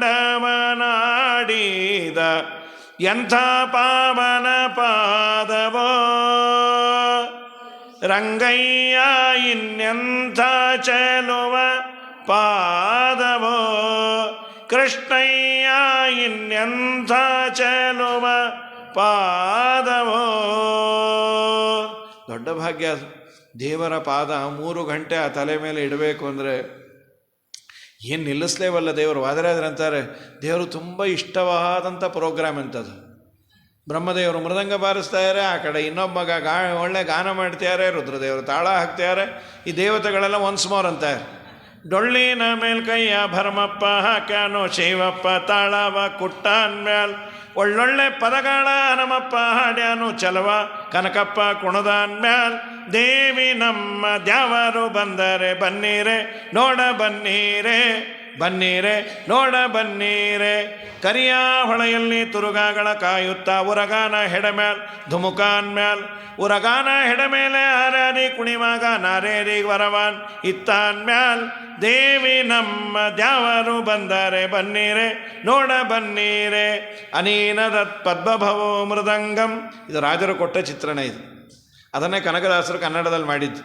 ಅನೀನದತ್ ಪದ್ಮಭವೋ ಮೃದಂಗಂ ಜಗೌಹನೋ ಮಾಂಜಗತಾಮಧೀಶಂ ಅದರಶಯತ್ತಾಲಗತಿ ಕಪರ್ದೀನನರ್ಥ ಗೋಪಾಲಕ ಬಾಲಮೌಲಿ. ಏನು ಆನಂದವೋ ಒನ್ಸ್ ಮೋರ್ ಅಂತ ಎಲ್ಲ ದೇವತೆಗಳು ನಾಗಪತ್ನಿಯರಂದ್ರೆ ಒನ್ಸ್ ಮೋರ್ ಅನ್ಬೇಡ್ರಮ್ಮ, ನಮ್ಮ ಮನೆಯವ್ರು ನೋ ಮೋರ್ ಆಗ್ಬಿಡ್ತಾರೆ. ನಿಮ್ಗೆ ಹಾಕಬೇಕು ಅಂದರೆ ಯೂಟ್ಯೂಬಲ್ಲಿ ಇನ್ನೊಂದ್ಸಲಿ ನೋಡ್ಕೊಳ್ರಿ, ಲೈವ್ ಪ್ರೋಗ್ರಾಮ್ ಇದು ಅಂಥೇಳಿ ಭಗವಂತ ಅನುಗ್ರಹ ಮಾಡಿದ. ಅಲ್ಲಿ ಆಚಾರ್ಯರಂತಾರೆ, ದಂಡೋಪಿ ಭಗವಚ್ಚೀರ್ಣೋ ಮಮೈಷೋ ಅನುಗ್ರಹ ಕೃತಃ. ದೇವರು ನನಗೆ ಮಾಡಿದ ಈ ದಂಡನೆ ಇದೆಯಲ್ಲ, ಇದು ನನ್ನ ಮೇಲೆ ದೇವರು ಮಾಡಿದ ಅನುಗ್ರಹ. ಯಾಕೆ? ನನ್ನ ಕರ್ಮವನ್ನು ಈ ರೀತಿಯಾಗಿ ಸವಿಸಲಿ ಅಂತ ದೇವರು ಅನುಗ್ರಹ ಮಾಡ್ಯಾನೆ. ದಂಡೋಪಿ ಭಗವಚ್ಚೀರ್ಣೋ ಮಮೈಷೋ ಅನುಗ್ರಹ ಕೃತಃ ಇತಿ ಭಕ್ತ್ಯಾ ಚಿಂತಯತಾಂ. ಯಾರು ಭಕ್ತಿಯಿಂದ ಅದನ್ನು ಅಕ್ಸೆಪ್ಟ್ ಮಾಡ್ತಾರೆ, ಶುಭಕಾರಿ ಭವತ್ಯಲಂ, ಅವರಿಗೆ ಅದು ಶುಭವಾಗತ್ತೆ. ಹಾಗಾಗಿ ದೇವರಲ್ಲಿ ನಾವು ಬೇಡಿಕೊಳ್ಬೇಕಂತ. ದೇವರೇ ನೀನು ಕಷ್ಟ ಕೊಡಬೇಡ ಅನ್ನುವ ಅಧಿಕಾರ ನಮಗಿಲ್ಲ. ಯಾಕೆಂದರೆ ನಾನು ಮಾಡಿಟ್ಟಿದ್ದೆ ನಂಗೆ ಬೇಡ ಅಂದರೆ ನನ್ನ ಕರ್ಮ ಅದು. ಆದರೆ ಅದನ್ನು ತಡೆದುಕೊಳ್ಳುವ ಸಾಮರ್ಥ್ಯ ಕೊಡು, ಕಷ್ಟ ಬಂದಾಗ ನಿನ್ನನ್ನು ಬೈದೇ ಇರೋ ಬುದ್ಧಿ ಕೊಡು ಅಂತ ದೇವರಲ್ಲಿ ಪ್ರಾರ್ಥನೆ ಮಾಡಬೇಕಂತ. ದಂಡೋಪಿ ಭಗವಚ್ಚೀರ್ಣೋ ಮಮೈಷೋ ಅನುಗ್ರಹ ಕೃತಃ ಇತಿ ಭಕ್ತ್ಯಾ ಚಿಂತಯತಾಂ ಶುಭಕಾರಿ ಭವತ್ಯಲಂ. ಅದು ಒಳ್ಳೆಯದೇ ಆಗತ್ತೆ. ಹಾಗೂ ದೇವರನ್ನು ತುಂಬ ನಿಂದೆ ಮಾಡಿಬಿಟ್ರೆ ದೇವರು ಇನ್ನೊಂದಿಷ್ಟು ಜಾಸ್ತಿ ಮಾಡಿಬಿಡ್ತಾನೆ. ನಿನ್ನೆ ಹಿರಿಯರು ಕೇಳಿದ್ರೊಬ್ಬರು, ಪ್ರಾರಬ್ಧ ಕರ್ಮವನ್ನು ಶಾಸ್ತ್ರದಲ್ಲಿರೋದು 3 ಕರ್ಮ: ಪ್ರಾರಬ್ಧ, ಸಂಚಿತ, ಆಗಾಮಿ. ಓಂ ತದಧಿಗಮೆ ಉತ್ತರ ಪೂರ್ವ ಅಘಯೋ ಅಶ್ಲೇಷ ವಿನಾಶೌ ಅಂತ ಒಂದು ಸೂತ್ರ. ಅಪರೋಕ್ಷ ಜ್ಞಾನ ಆದ ಮೇಲೆ 2 ಕರ್ಮಗಳು ನಾಶ ಆಗತ್ತೆ. ಒಂದು ನಾಶ, ಇನ್ನೊಂದರ ಲೇಪ ಇಲ್ಲ. 2 ನಾಶ ಅಲ್ಲ. ಉತ್ತರ ಪೂರ್ವ ಅಘಯೋ ಅಶ್ಲೇಷ, ಆಗಾಮಿ ಕರ್ಮ, ನನಗೆ ಇನ್ನೂ ಕೆಲವು ದಿವಸ ಆದ ಮೇಲೆ ಏನೋ ತೊಂದರೆ ಬರಬೇಕಾಗಿದೆಯಲ್ಲ, ಅದು ನನಗೆ ಲೇಪ ಆಗಲ್ಲ, ಅದು ಆಗಾಮಿ. ಸಂಚಿತ, ಗಳಸಿಟ್ಟಿದ್ದು ನಾಶ ಆಗತ್ತೆ. ಉಳಿದದ್ದು ಪ್ರಾರಬ್ಧ ಕರ್ಮ. ಉಳಿದ ಪ್ರಾರಬ್ಧ, ಇನ್ ಅದರ್ ವರ್ಡ್ಸ್, ಅನೇಕ ಕರ್ಮಗಳ ಒಂದು ಗಂಟಿದೆ. ನಾನೊಂದು ಓಪನ್ ಮಾಡಿದ್ದೇನೆ. ಓಪನ್ ಮಾಡಿದ ಗಂಟಿನ ಕರ್ಮವನ್ನು ನಾನೇ ಉಣಬೇಕು. ಸೇಮ್ ರೂಲೇ ಈ ಅಂಗಡಿಗಳಲ್ಲಿರೋದು. ಮನೆಯಲ್ಲಿ ಕಾರ್ಯಕ್ರಮ ಇದೆ ಅಥವಾ ಮಠದಲ್ಲಿ ಕಾರ್ಯಕ್ರಮ ಇದೆ, ಸಾಮಾನನ್ನು ತಂದಿದ್ದೇನೆ. ಯಾತಕ್ಕೂ ಜನ ಹೆಚ್ಚಾದರೆ ಗೊತ್ತಿಲ್ಲ, ಒಂದಿಷ್ಟು 10% ಎಕ್ಸ್ಟ್ರಾ ತಂದಿರ್ತೇನೆ ಸಾಮಾನು. ಅವನು ಹೇಳೇ ತಂದಿರ್ತೀವಿ, ನೋಡಪ್ಪ ಮಿಕ್ಕಿದರೆ ನಾವು ವಾಪಸ್ ಕೊಡ್ತೇವೆ. ಅವರೊಂದು ಕಂಡೀಷನ್ ಹಾಕ್ಕೊಟ್ಟಿರ್ತಾರೆ, ಸರ್ ಪ್ಯಾಕನ್ನು ಓಪನ್ ಮಾಡದೇ ಇದ್ದರೆ ಅವಶ್ಯ ತಂದು ಕೊಡಿ. ಪ್ಯಾಕೆಟ್ ಓಪನ್ ಆದರೆ ನಾವು ತೊಗೊಮಲ್ಲ. ಅಲ್ಲ, ಅಷ್ಟೇ ತೂಕ ಇದ್ದರೆ ಎಷ್ಟೇ ತೂಕ ಇದ್ದರೂ ನಾವು ತೊಗೊಮಲ್ಲ. ಓಪನ್ ಮಾಡಿದ ಮೇಲೆ ನಿಮ್ಮ ಹಣೆ ಬರಹ ಅದು.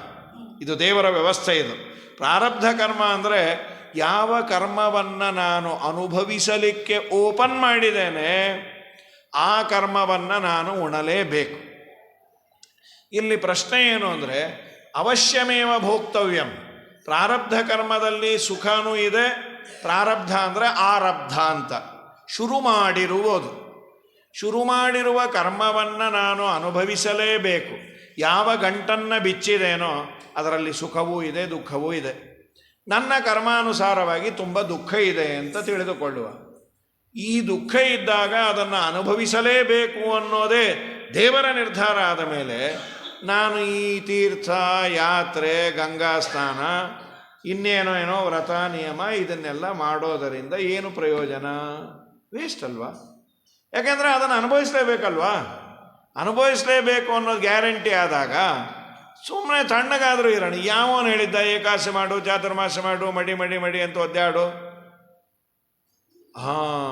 ಇಲ್ಲ, ಪ್ರಾರಬ್ಧ ಕರ್ಮವನ್ನು ಅನುಭವಿಸಲೇಬೇಕು ಅಂತಿದ್ದರು. ಓಂ ಉಪಮರ್ದಂಚ ಓಂ ಅಂತ ಒಂದು ಸೂತ್ರ ಮಾಡಿದರು. ನವೈ ಜನೋ ಜಾತು ಕಥಂಚನ ವ್ರಜೇತ್ ಮುಕುಂದ ಸೇವಿ ಅನ್ಯವದಂಗ ಸಂಸ್ಕೃತಿಂ ಅಂತ ಪ್ರಥಮ ಸ್ಕಂದ ಭಾಗವತದ ಒಂದು ಶ್ಲೋಕ. ಆ ಶ್ಲೋಕವನ್ನು ಸುಧೆಗೆ ವ್ಯಾಖ್ಯಾನ ಮಾಡ್ತಾ ಬಿದರಳ್ಳಿ ಶ್ರೀನಿವಾಸ ತೀರ್ಥರು ಇನ್ನೂ ಕೆಲವರೆಲ್ಲ ಕೋಟ್ ಮಾಡ್ತಾರೆ. ಏನು ಆ ಶ್ಲೋಕದ ಅರ್ಥ ಅಂದರೆ, ಒಬ್ಬ ಹರಿಭಕ್ತ ಇದ್ದಾನೆ, ದೇವರಲ್ಲಿ ತುಂಬ ಭಕ್ತಿ ಮಾಡುವ ಒಬ್ಬ ಆಸ್ತಿಕ, ದೇವರ ಬಗ್ಗೆ ಯಾವ ತರಹದ ಕಾಳಜಿ ಇಲ್ಲದ ಒಬ್ಬ ವ್ಯಕ್ತಿ ಇದ್ದಾನೆ. ಇಬ್ಬರಿಗೂ ಒಂದು ಕಷ್ಟ ಬಂದಿದೆ, ಇಬ್ಬರಿಗೂ ಒಂದೇ ತರಹದ ಕಷ್ಟ ಬಂದಿದೆ. ಆದರೆ ಈ ಹರಿಭಕ್ತ ಇದ್ದಾನಲ್ಲ, ಹರಿಯಲ್ಲಿ ಭಕ್ತಿ ಮಾಡದ ವ್ಯಕ್ತಿ ಇದ್ದಾನಲ್ಲ, ಅವನಿಗೆ ಯಾವ ಮಟ್ಟದಲ್ಲಿ ಕಷ್ಟ ಆಗತ್ತೆ ಅಷ್ಟು ಕಷ್ಟ ಇವನಿಗೆ ಆಗಲ್ಲ. ದೇವರೇನು ಮಾಡ್ತಾನೆ, ಕಷ್ಟ ನಿನ್ನ ಕರ್ಮಾನುಸಾರವಾಗಿ ನಾನು ಕೊಟ್ಟೆ. ಅಂದರೆ ಇಬ್ಬರೂ ಸೇರಿ ಜಾಯಿಂಟ್ ವೆಂಚರಲ್ಲಿ ಒಂದು ಪಾಪ ಮಾಡಿದ್ರು. ಇವನು ಅವನು ಸೇರಿ ಒಂದು ಪಾಪ ಮಾಡಿದ್ರು. ಆ ಪಾಪಕ್ಕೆ ದೇವರು ಇಬ್ಬರಿಗೂ ಶಿಕ್ಷೆಯನ್ನು ಅಲಾಟ್ ಮಾಡ್ದ. ಆದರೆ ಸುದೈವವಶಾತ್ ಇವನು ವಿಷ್ಣು ಭಕ್ತನಾಗಿ ಒಂದಿಷ್ಟು ಯೋಗ್ಯ ಕರ್ಮವನ್ನು ಮಾಡಿದ್ದ, ಅವನೇನೂ ಮಾಡಿರಲಿಲ್ಲ. ಇಬ್ಬರಿಗೂ ಅಲಾಟ್ ಆದಮೇಲೆ ಆ ಡಿಸ್ಟ್ರಿಬ್ಯೂಷನ್ ಇಬ್ಬರಿಗೂ ಸಮಾನವಾಗಿ ಮಾಡಿದಾನಲ್ಲ, ಇಲ್ಲ, ಸಮಾನವಾಗಿ ದೇವರು ಮಾಡಿದ್ರು. ಇವನು ಏನು ವಿಷ್ಣು ಭಕ್ತ, ಒಂದಿಷ್ಟು ವಿಷ್ಣು ಸಹಸ್ರನಾಮ ಪಾರಾಯಣ, ಸ್ನಾನ ಪಾನ ಎಲ್ಲ ಮಾಡಿದ್ದ. ಅದರಿಂದ ಅವನಿಗೆ ಯಾವ ಮಟ್ಟದಲ್ಲಿ ಆಗಬೇಕಾಗಿತ್ತು ಆ ಮಟ್ಟದಲ್ಲಿ ಆಗದಂತೆ ದೇವರು ತಡೀತಾನೆ. ಇದನ್ನೇ ಓಂ ಉಪಮರ್ದಂಚ ಅಂತ. ಇದಕ್ಕೆ ಎಕ್ಸಾಂಪಲ್ ಹೇಳಿ ಬೇಕಾದರೆ ನಾವು ಒಂಚೂರು ಅರ್ಥ ಮಾಡಿಕೊಳ್ಬೋದು. ಫಾರ್ ಎಕ್ಸಾಂಪಲ್, ಒಂದು ಫೈರ್ ಆಕ್ಸಿಡೆಂಟ್ ಆಗಬೇಕು ಅಂತಿದೆ. ದೀಪ ಏನೋ ಎಲ್ಲೋ ಬೆಂಕಿ ಹಚ್ಚಿದ್ದ, ಇವನಿಗೇನೋ ಆಗಬೇಕು ಅಂತಿತ್ತು. ಆದರೆ ಅವನಿಗೆ ಗೊತ್ತಾಯಿತು, ಯಾರೋ ಜ್ಯೋತಿಷ್ಕರಿಗೆ ತೋರಿಸಿದ್ರು, ಸಾರ್ ಇದೇನದು ಬೆಂಕಿ ಅನಾಹುತ ಆಗುವಂತೆ ಇದೆ. ಹೌದಾ, ನೀವೇನಾದರೂ ಹೇಳಿದ್ರೆ ನಾನು ಪ್ರಾಯಶ್ಚಿತ್ತ ಮಾಡಿಕೊಳ್ತೇನೆ. ನೀವೊಂದಿಷ್ಟು ವರುಣ ಸೂಕ್ತ ಪಾರಾಯಣ ಮಾಡಿ, ಅಗ್ನಿ ಸೂಕ್ತವನ್ನು ಪಾರಾಯಣ ಮಾಡಿ, ಇನ್ನೇನೇನೋ ಹೇಳಿದ್ರು, ಪಾರಾಯಣವೋ ಇನ್ನೇನೋ ದಾನವೋ ಧರ್ಮವೋ ಎಲ್ಲ ಮಾಡಿದ.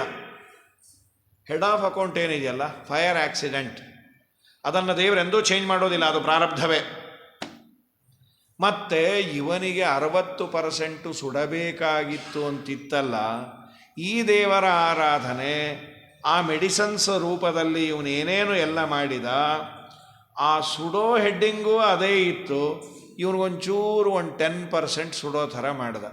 ಯಾವುದೋ ಬಾಣಲೆ ತಗಲ್ತು, ಈ ಬಿಸಿ ಬಿಸಿ ಬಾಣಲೆ ತುಂಬ ಬಿಸಿ ಇದ್ದಾಗ ಎಲ್ಲೋ ಮಾತಾಡ್ತಾ ಹೀಗೆ ಕೈ ಇಟ್ಟು ಅಪ್ಪ ಅಂತೀವಲ್ಲ, ಬಾಣಲೆ ಸುಡ್ತು.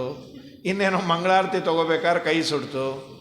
ಅದೇನದು ಪ್ರಾರಬ್ಧ. ಮಗನೇ, ನಿಂಗೆ ತುಂಬ ಸುಡಬೇಕಾಗಿತ್ತು, ನೀವೊಂದಿಷ್ಟು ದೇವರ ಆರಾಧನೆ ಮಾಡಿದೆಯಲ್ಲ, ಅದಕ್ಕೆ ದೇವರು ಫೈರ್ ಆಕ್ಸಿಡೆಂಟ್ ಅನ್ನೋದನ್ನು ಮಾಡಿದ. ಆದರೆ ಯಾವ ಮಟ್ಟದಲ್ಲಿ ಆಗಬೇಕಾಗಿತ್ತು ಆ ಮಟ್ಟದಲ್ಲಿ ಮಾಡಲಿಲ್ಲ. ಇದು ಒಂದು ಥರ ಉಪಮರ್ದ. ಅಥವಾ ಉಪಮರ್ದ ಇನ್ನೂ ಬೇರೆ ಬೇರೆ ರೀತಿಯಲ್ಲಿ ದೃಷ್ಟಾಂತಗಳನ್ನು ನಾವು ಪಾಠ ಹೇಳಬೇಕಾದ್ರೆ ಹೇಳಿದ್ದು. ಒಬ್ಬ ಯಾರದೋ ಒಂದು 10 ರೂಪಾಯಿ ಕದ್ದಿದ್ದಾನೆ, ಪರಮಯೋಗ್ಯ ಅವನು. ಯಾರದು ಯಾರ ಹಣ ಕಳ್ಕೊಂಡಿದ್ನಲ್ಲ ಅವನು ಪರಮಯೋಗ್ಯ.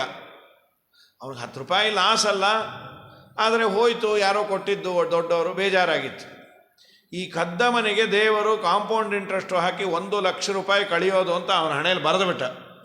ನೀ 10 ರೂಪಾಯಿ ಕದ್ದದ್ದಕ್ಕೆ ನಿಂದು 1 ಲಕ್ಷ ರೂಪಾಯಿ ಕೃಷ್ಣಾರ್ಪಣ ಆಗಬೇಕು. ಯಾರೋ ಅಂದರು, ಸಾರ್ ಇಷ್ಟರಲ್ಲೇ ನಿಮಗೆ ಧನಹಾನಿ ಆಗೋದಿದೆ, ಏನು ಮಾಡಲಿ, ಒಂದಿಷ್ಟು ಶ್ರೀಸೂಕ್ತ ಪಾರಾಯಣ ಮಾಡಿ, ಅದು ಮಾಡಿ ಇದು ಮಾಡಿ. ಇವನು ಶ್ರೀಸೂಕ್ತ ಪಾರಾಯಣ ಮಾಡಿದ್ದಕ್ಕೆ ಧನ ಹಾನಿ ಆಗೋದಿರಲಿ, ಇನ್ನೊಂದಿಷ್ಟು ಧನ ಬಂದ್ಬಿಡ್ತು. ಅವನು ಅಂದ್ಕೊಂಡು ಈ ಆಚಾರ್ಯ ಸುಳ್ಳು ಹೇಳ್ತಾರೋ ಅಥವಾ ಶ್ರೀಸೂಕ್ತವೇ ಏನಾದರೂ ಉಲ್ಟಾ ಕೊಡ್ತಾ ಇದೆಯೋ ಏನಿದು. ಒಂದಿನ ಆಚಾರ ಹೇಳಿದ್ದು ಆಯಿತು. ಎಲ್ಲೋ ಟ್ರೈನಲ್ಲಿ ಬರಬೇಕಾದ್ರೆ ಒಂದು 15 ಲಕ್ಷ ರೂಪಾಯಿ ತರ್ತಾ ಇದ್ದ ಅಂತ ಇಟ್ಕೊಳ್ಳಿ. ಮತ್ತು ಯಾವ ಆಚಾರ ಏನೋ ಅದು ಬೇಡ, ಸುಮ್ಮನೆ ಇದೊಂದು ತಲೆಗೆ ಯಾವ ರೀತಿ ಉಪಮರ್ದ ಮಾಡ್ತಾನೆ ಅನ್ನೋದಕ್ಕೆ. ಅವನೇನು ಮಾಡಿದ್ದ, 14 ಲಕ್ಷವನ್ನು ತಲೆ ಕೆಳಗೆ ಇಟ್ಕೊಂಡು ಮಲ್ಕೊಂಡಿದ್ದ. 1 ಲಕ್ಷ ರೂಪಾಯಿನ ಒಂದು ಯಾವುದೋ ಕೆಳಗೆ ಬ್ಯಾಗಲ್ಲಿ ಇಟ್ಟಿದ್ದ. ಇಳಿಯೋ ಕಾಲಕ್ಕೆ ನೋಡ್ತಾನೆ, ಕೆಳಗೆ ಬ್ಯಾಗೇ ಇಲ್ಲ. ಯಾರೋ ತೊಗೊಂಡು ಹೊಟ್ಟೋಗಿದ್ದು. ಅವ್ರು ಹೇಳಿದ್ರಲ್ಲ 1 ಲಕ್ಷ ರೂಪಾಯಿ ಕಳೆಯುತ್ತೆ ಅಂತ, ಲಕ್ಷದವರೆಗೂ ಹೋಗ್ಬೋದು. 1 ಲಕ್ಷ ರೂಪಾಯಿ ಕಳೀತು. ಅವನಿಗೆ ಒಂದು ಕಡೆ ತುಂಬ ದುಃಖ ಆಯಿತು, ಒಂದು ಕಡೆ ತುಂಬ ಸಂತೋಷ. ಏನು, ಒಂದು ಹೋದ್ರೂ ಹೋಯ್ತು ಸಾರ್, 14 ಲಕ್ಷ ತಲೆ ಕೆಳಗಿತ್ತಲ್ಲ ಅದು ಉಳೀತು. ದೇವರು 1 ಲಕ್ಷವನ್ನು ಕಳೆದರೂ ಒಂದು 14 ಲಕ್ಷ ಇವನು ಕೊಟ್ಟು ಕಳೆದ. ಇದೊಂದು ರೀತಿ ಉಪಮರ್ದ. ಏನು ಅಮೌಂಟ್ ಹೋಗಬೇಕೋ ಅದೇ ಹೋಗುತ್ತೆ. ಹೋದರೂ ಅವನಿಗೆ ಅದು ಬಾಧಕವಾಗದಂತೆ ಅವನಿಗೆ ಸಂಪತ್ತನ್ನು ಕೊಟ್ಟು ಕಳೀತಾನೆ. ಉಪಮರ್ದ ಅನ್ನೋದು ಬೇರೆ ಬೇರೆ ಥರ ಇದೆ. ಹೆಚ್ಚು ಸುಡದೇ ಇರೋದು, ಹೋದರೂ ಅದು ಅವನಿಗೆ ಬಿಸಿ ತಾಕದೇ ಇರೋದು. ತುಂಬ ಬಡತನ ಇದ್ದಾಗ ಒಂದು 10,000 ರೂಪಾಯಿ ಹೋದರೂ ಕಷ್ಟವೇ. ಮಹಾಶ್ರೀಮಂತಿಗೆ ಬಂದಾಗ 1 ಲಕ್ಷ ರೂಪಾಯಿ ಹೋಗಲಿ ಬಿಡ್ರಿ, ನಾವು ಯಾರಿಗೋ ಟೋಪಿ ಹಾಕಿದ್ವಿ, ನಮಗೂ ಯಾರೋ ಹಾಕಿದ್ರು ಅಂತ. ಹೀಗೆ ದೇವರ ವ್ಯವಸ್ಥೆ ಇದು ಓಂ ಉಪಮರ್ದಂಚ. ಅಂದರೆ ನಮ್ಮ ಕರ್ಮವನ್ನು ನಾವು ಅನುಭವಿಸಲೇಬೇಕು ಅಂತಿದ್ರು ದೇವತಾರಾಧನೆ, ದೇವರ ಮಂತ್ರಸ್ತೋತ್ರ ಪಠನೆ, ನದ್ಯಾದಿಗಳಲ್ಲಿ ಸ್ನಾನ, ಗುರು ಹಿರಿಯರ ಸೇವೆಯಿಂದ ಯಾವ ಮಟ್ಟದಲ್ಲಿ ನಮಗೆ ತೊಂದರೆ ಆಗಬೇಕಾಗಿತ್ತು ಆ ಮಟ್ಟದಲ್ಲಿ ಆಗದೆ ದೇವರು ಕಮ್ಮಿ ಮಾಡ್ತಾನೆ. ಪ್ರಾರಬ್ಧ ಕರ್ಮ ಅನ್ನೋದು ಈಗೂ ಬಳಸ್ಬೋದು. ಅದೇನು ಅಪರೋಕ್ಷ ಜ್ಞಾನ ಆದಮೇಲೆ ಮಾತ್ರ ಅಂತಲ್ಲ.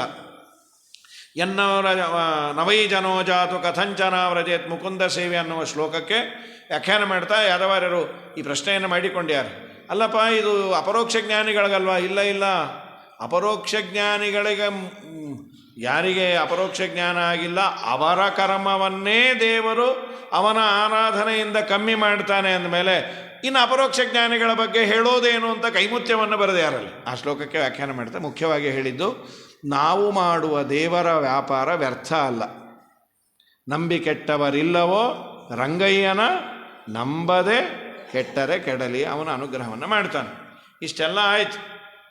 ಹನುಮಂತ ದೇವರನ್ನು ಮೈಮೇಲೆ ಹಾಕ್ಕೊಂಡಿದ್ದಕ್ಕೆ ಇಡೀ ಲಂಕಾಪಟ್ಟಣವನ್ನು ಸುಟ್ಟು ಆಮೇಲೆ ಹನುಮಂತ ದೇವರು ಇಷ್ಟೆಲ್ಲ ಅಂದ್ರಲ್ಲ, ಸೀತಮ್ಮನ ಹತ್ರ ಬಂದರು. ಬರೋ ಕಾಲಕ್ಕೆ ಅಂದ್ಕೊಂಡು ಬಂದರು, ಇಲ್ಲ ಇಲ್ಲ ಇಲ್ಲ ನಮ್ಮ ಸೀತಮ್ಮಂಗೆ ಏನಾಗಿರಲ್ಲ. ಅಲ್ಲ, ಏನಾಗಿರಲ್ಲ ಅಂದರೆ ಲಂಕಾದಹನ ಆಗಿದೆ, ಲಂಕಾದಲ್ಲಿ ಆ ಒಂದು ಮರ ಬಿಟ್ಟಿರತ್ತ, ಗ್ಯಾರಂಟಿ ಇರುತ್ತೆ ಅಂದರು ಅವರು. ಅದ್ಯಾಕೆ? ಏನು ಪೆದ್ದ ನಾನು ಹನುಮಂತದೇವರು ಅಂದ್ಕೊಂಡಿದ್ದು, ಅತೀ ಹತ್ತಿರದ ಬಾಲಕ್ಕೆ ಬೆಂಕಿ ಹಚ್ಚಿದಾಗ ನನ್ನ ಬಾಲಕ್ಕೆ ಬಿಸಿ ತಗಲಿಲ್ಲ. ಬಿಸಿ ತಗಲದೇ ಇರೋದಕ್ಕೆ ನಾನು ಫೈರ್ ಪ್ರೂಫ್ ಬಾಲ ಅಲ್ಲ ಮಾಡಿಕೊಂಡಿದ್ದು.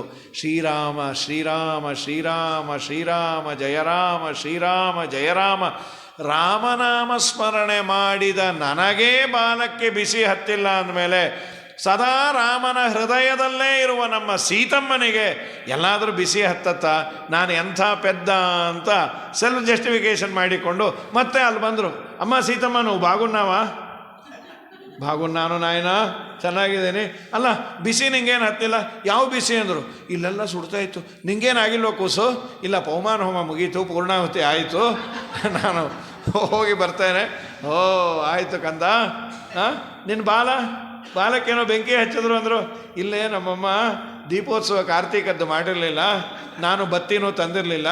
ನಾ ಬತ್ತಿ ಇಡೋ ಸ್ವಭಾವವೂ ಅಲ್ಲ ನಮ್ಮದು. ಯಾರೋ ಬತ್ತಿ ಕೊಟ್ಟರು ಇಟ್ಬಿಟ್ಟು ಹೊಟ್ಟೋದೆ ನಾನು. ಹಾಗಾಗಿ ನಾನು ಲಂಕೆಯಲ್ಲಿ ದೀಪೋತ್ಸವ ಮಾಡಿದೆ. ನಿನ್ನ ರಾಮಚಂದ್ರಂದು ಇನ್ನು ಕೆಲವೇ ದಿವಸದಲ್ಲಿ ಬರ್ತೀವಿ, ಬಂದು ಹೋಗ್ತೀವಿ, ಹೋಗ್ಬರ್ಲಮ್ಮ ಅಂಥೇಳಿ ಮತ್ತೆ ನಮಿಸಿ. ಎಂಥ ಡಿಟರ್ಮಿನೇಷನ್ ನೋಡಿ. ರಾಮನಾಮ ಸ್ಮರಣೆ ಮಾಡಿದ ನನಗೆ ಬಿಸಿ ಹತ್ತಿಲ್ಲ ಅಂದರೆ ಇನ್ನು ರಾಮನಿಗೆ ಸದಾ ಬೇಕಾದ ಸೀತಮ್ಮ ಹೃದಯದಲ್ಲಿ ರಾಮನನ್ನು ಅವಳು ಧಾರಣೆ ಮಾಡ್ಯಾಳೆ, ರಾಮನ ಹೃದಯದಲ್ಲಿ ಸೀತಮ್ಮ ಇದ್ದಾಳೆ. ಅವಳಿಗೆ ಎಲ್ಲಿ ಏನಾಗುತ್ತೆ, ಯಾವ ತೊಂದರೆ ಆಗಲ್ಲ ಅಂತ ವಿಲಂಘ್ಯಚರಣವಂ ಪುನಃ ಸ್ವಜಾತಿ ವಿಪ್ರಪೂಜಿತ ಪ್ರಭಕ್ಷವಾನರೇಷಿತು ಮಧುಪ್ರಭುಂ ಸಮೇಯಿವಾನ್. ಸಮುದ್ರವನ್ನು ದಾಟಿ ಮತ್ತೆ ಬಂದರು. ಬರೋ ಕಾಲಕ್ಕೆ ಕಪಿಗಳೆಲ್ಲ ಕಾಯ್ತಾ ಇದ್ದು, ಏನು ಬರ್ತಾನೋ ಇಲ್ಲೋ, ಬರ್ತಾನೋ ಇಲ್ಲೋ. ಎಲ್ಲ ಕಾಯ್ತಾ ಇದ್ರು. ಅವಾಗೆ ಹನುಮಂತ ಬಂದ ಅನ್ನೋದಕ್ಕಿಂತ ಅವ್ರ ಪ್ರಾಣ ಉಳೀತು ಅಂತ. ಸುಗ್ರೀವ ಕೊಂದಾಕ್ಬಿಡ್ತೀನಿ ಅಂದಿದ್ದ. 30 ದಿನ ಆದಮೇಲೆ ಏನಾದರೂ ಸೀತೆಯನ್ನು ಕರ್ಕೊಂಬರದೇ ಇದ್ದರೆ ಅಥವಾ ಸೀತಾ ಸುದ್ದಿ ಇಲ್ಲ ಅಂದರೆ ಕೊಂದಾಕ್ಬಿಡ್ತೀನಿ ಅಂತ. ಇವಕ್ಕೆಲ್ಲ ಪಾಪ ಪ್ರಾಣ ಹೋಗುತ್ತೆ ಅಂದರೆ ಯಾರಿಗೆ ಭಯ ಆಗಲ್ರಿ? ಎದೆ ಒಡೆದು ಕೂತ್ಕೊಂಡಿರ್ತೀವಿ, ಏನಾಗತ್ತೋ ಏನಾಗತ್ತೋ ಏನಾಗತ್ತೋ ಏನಾಗತ್ತೋ. ಈ ಥರದ್ದು ಅನುಭವ ನಮಗೆಲ್ಲ ಕರೋನಾದಲ್ಲಿ ಬಂದಿತ್ತು. ಆ ವ್ಯಾಕ್ಸಿನ್ ಬರೋವರೆಗೂ ಎಲ್ಲರಿಗೂ ಭಯ, ಎಷ್ಟು ದಿನ ಯಾರೋ ಅಂತ. ಎಲ್ಲರೂ ಮಡಿ ಮೈಂಟೈನ್ ಮಾಡಿದ್ವಿ, ಸರ್ ಸ್ವಲ್ಪ ದೂರ ಇದ್ದರೆ ಒಳ್ಳೆಯದು ಅಂತೇಳಿ ಅಂತ ಇದ್ವಿ. ಆಮೇಲೆ ಆ 2 ವ್ಯಾಕ್ಸಿನ್ ತೊಗೊಂಡ ಮೇಲೆ ಏನು ಅಶ್ವತ್ಥಾಮ ಆ್ಯಂಡ್ ಕಂಪನಿ ಅನ್ನೋ ಟೈಪ್ ಆಗ್ಬಿಟ್ಟಿವಿ, ಚಿರಂಜೀವಿ ಆ್ಯಂಡ್ ಕಂಪನಿ.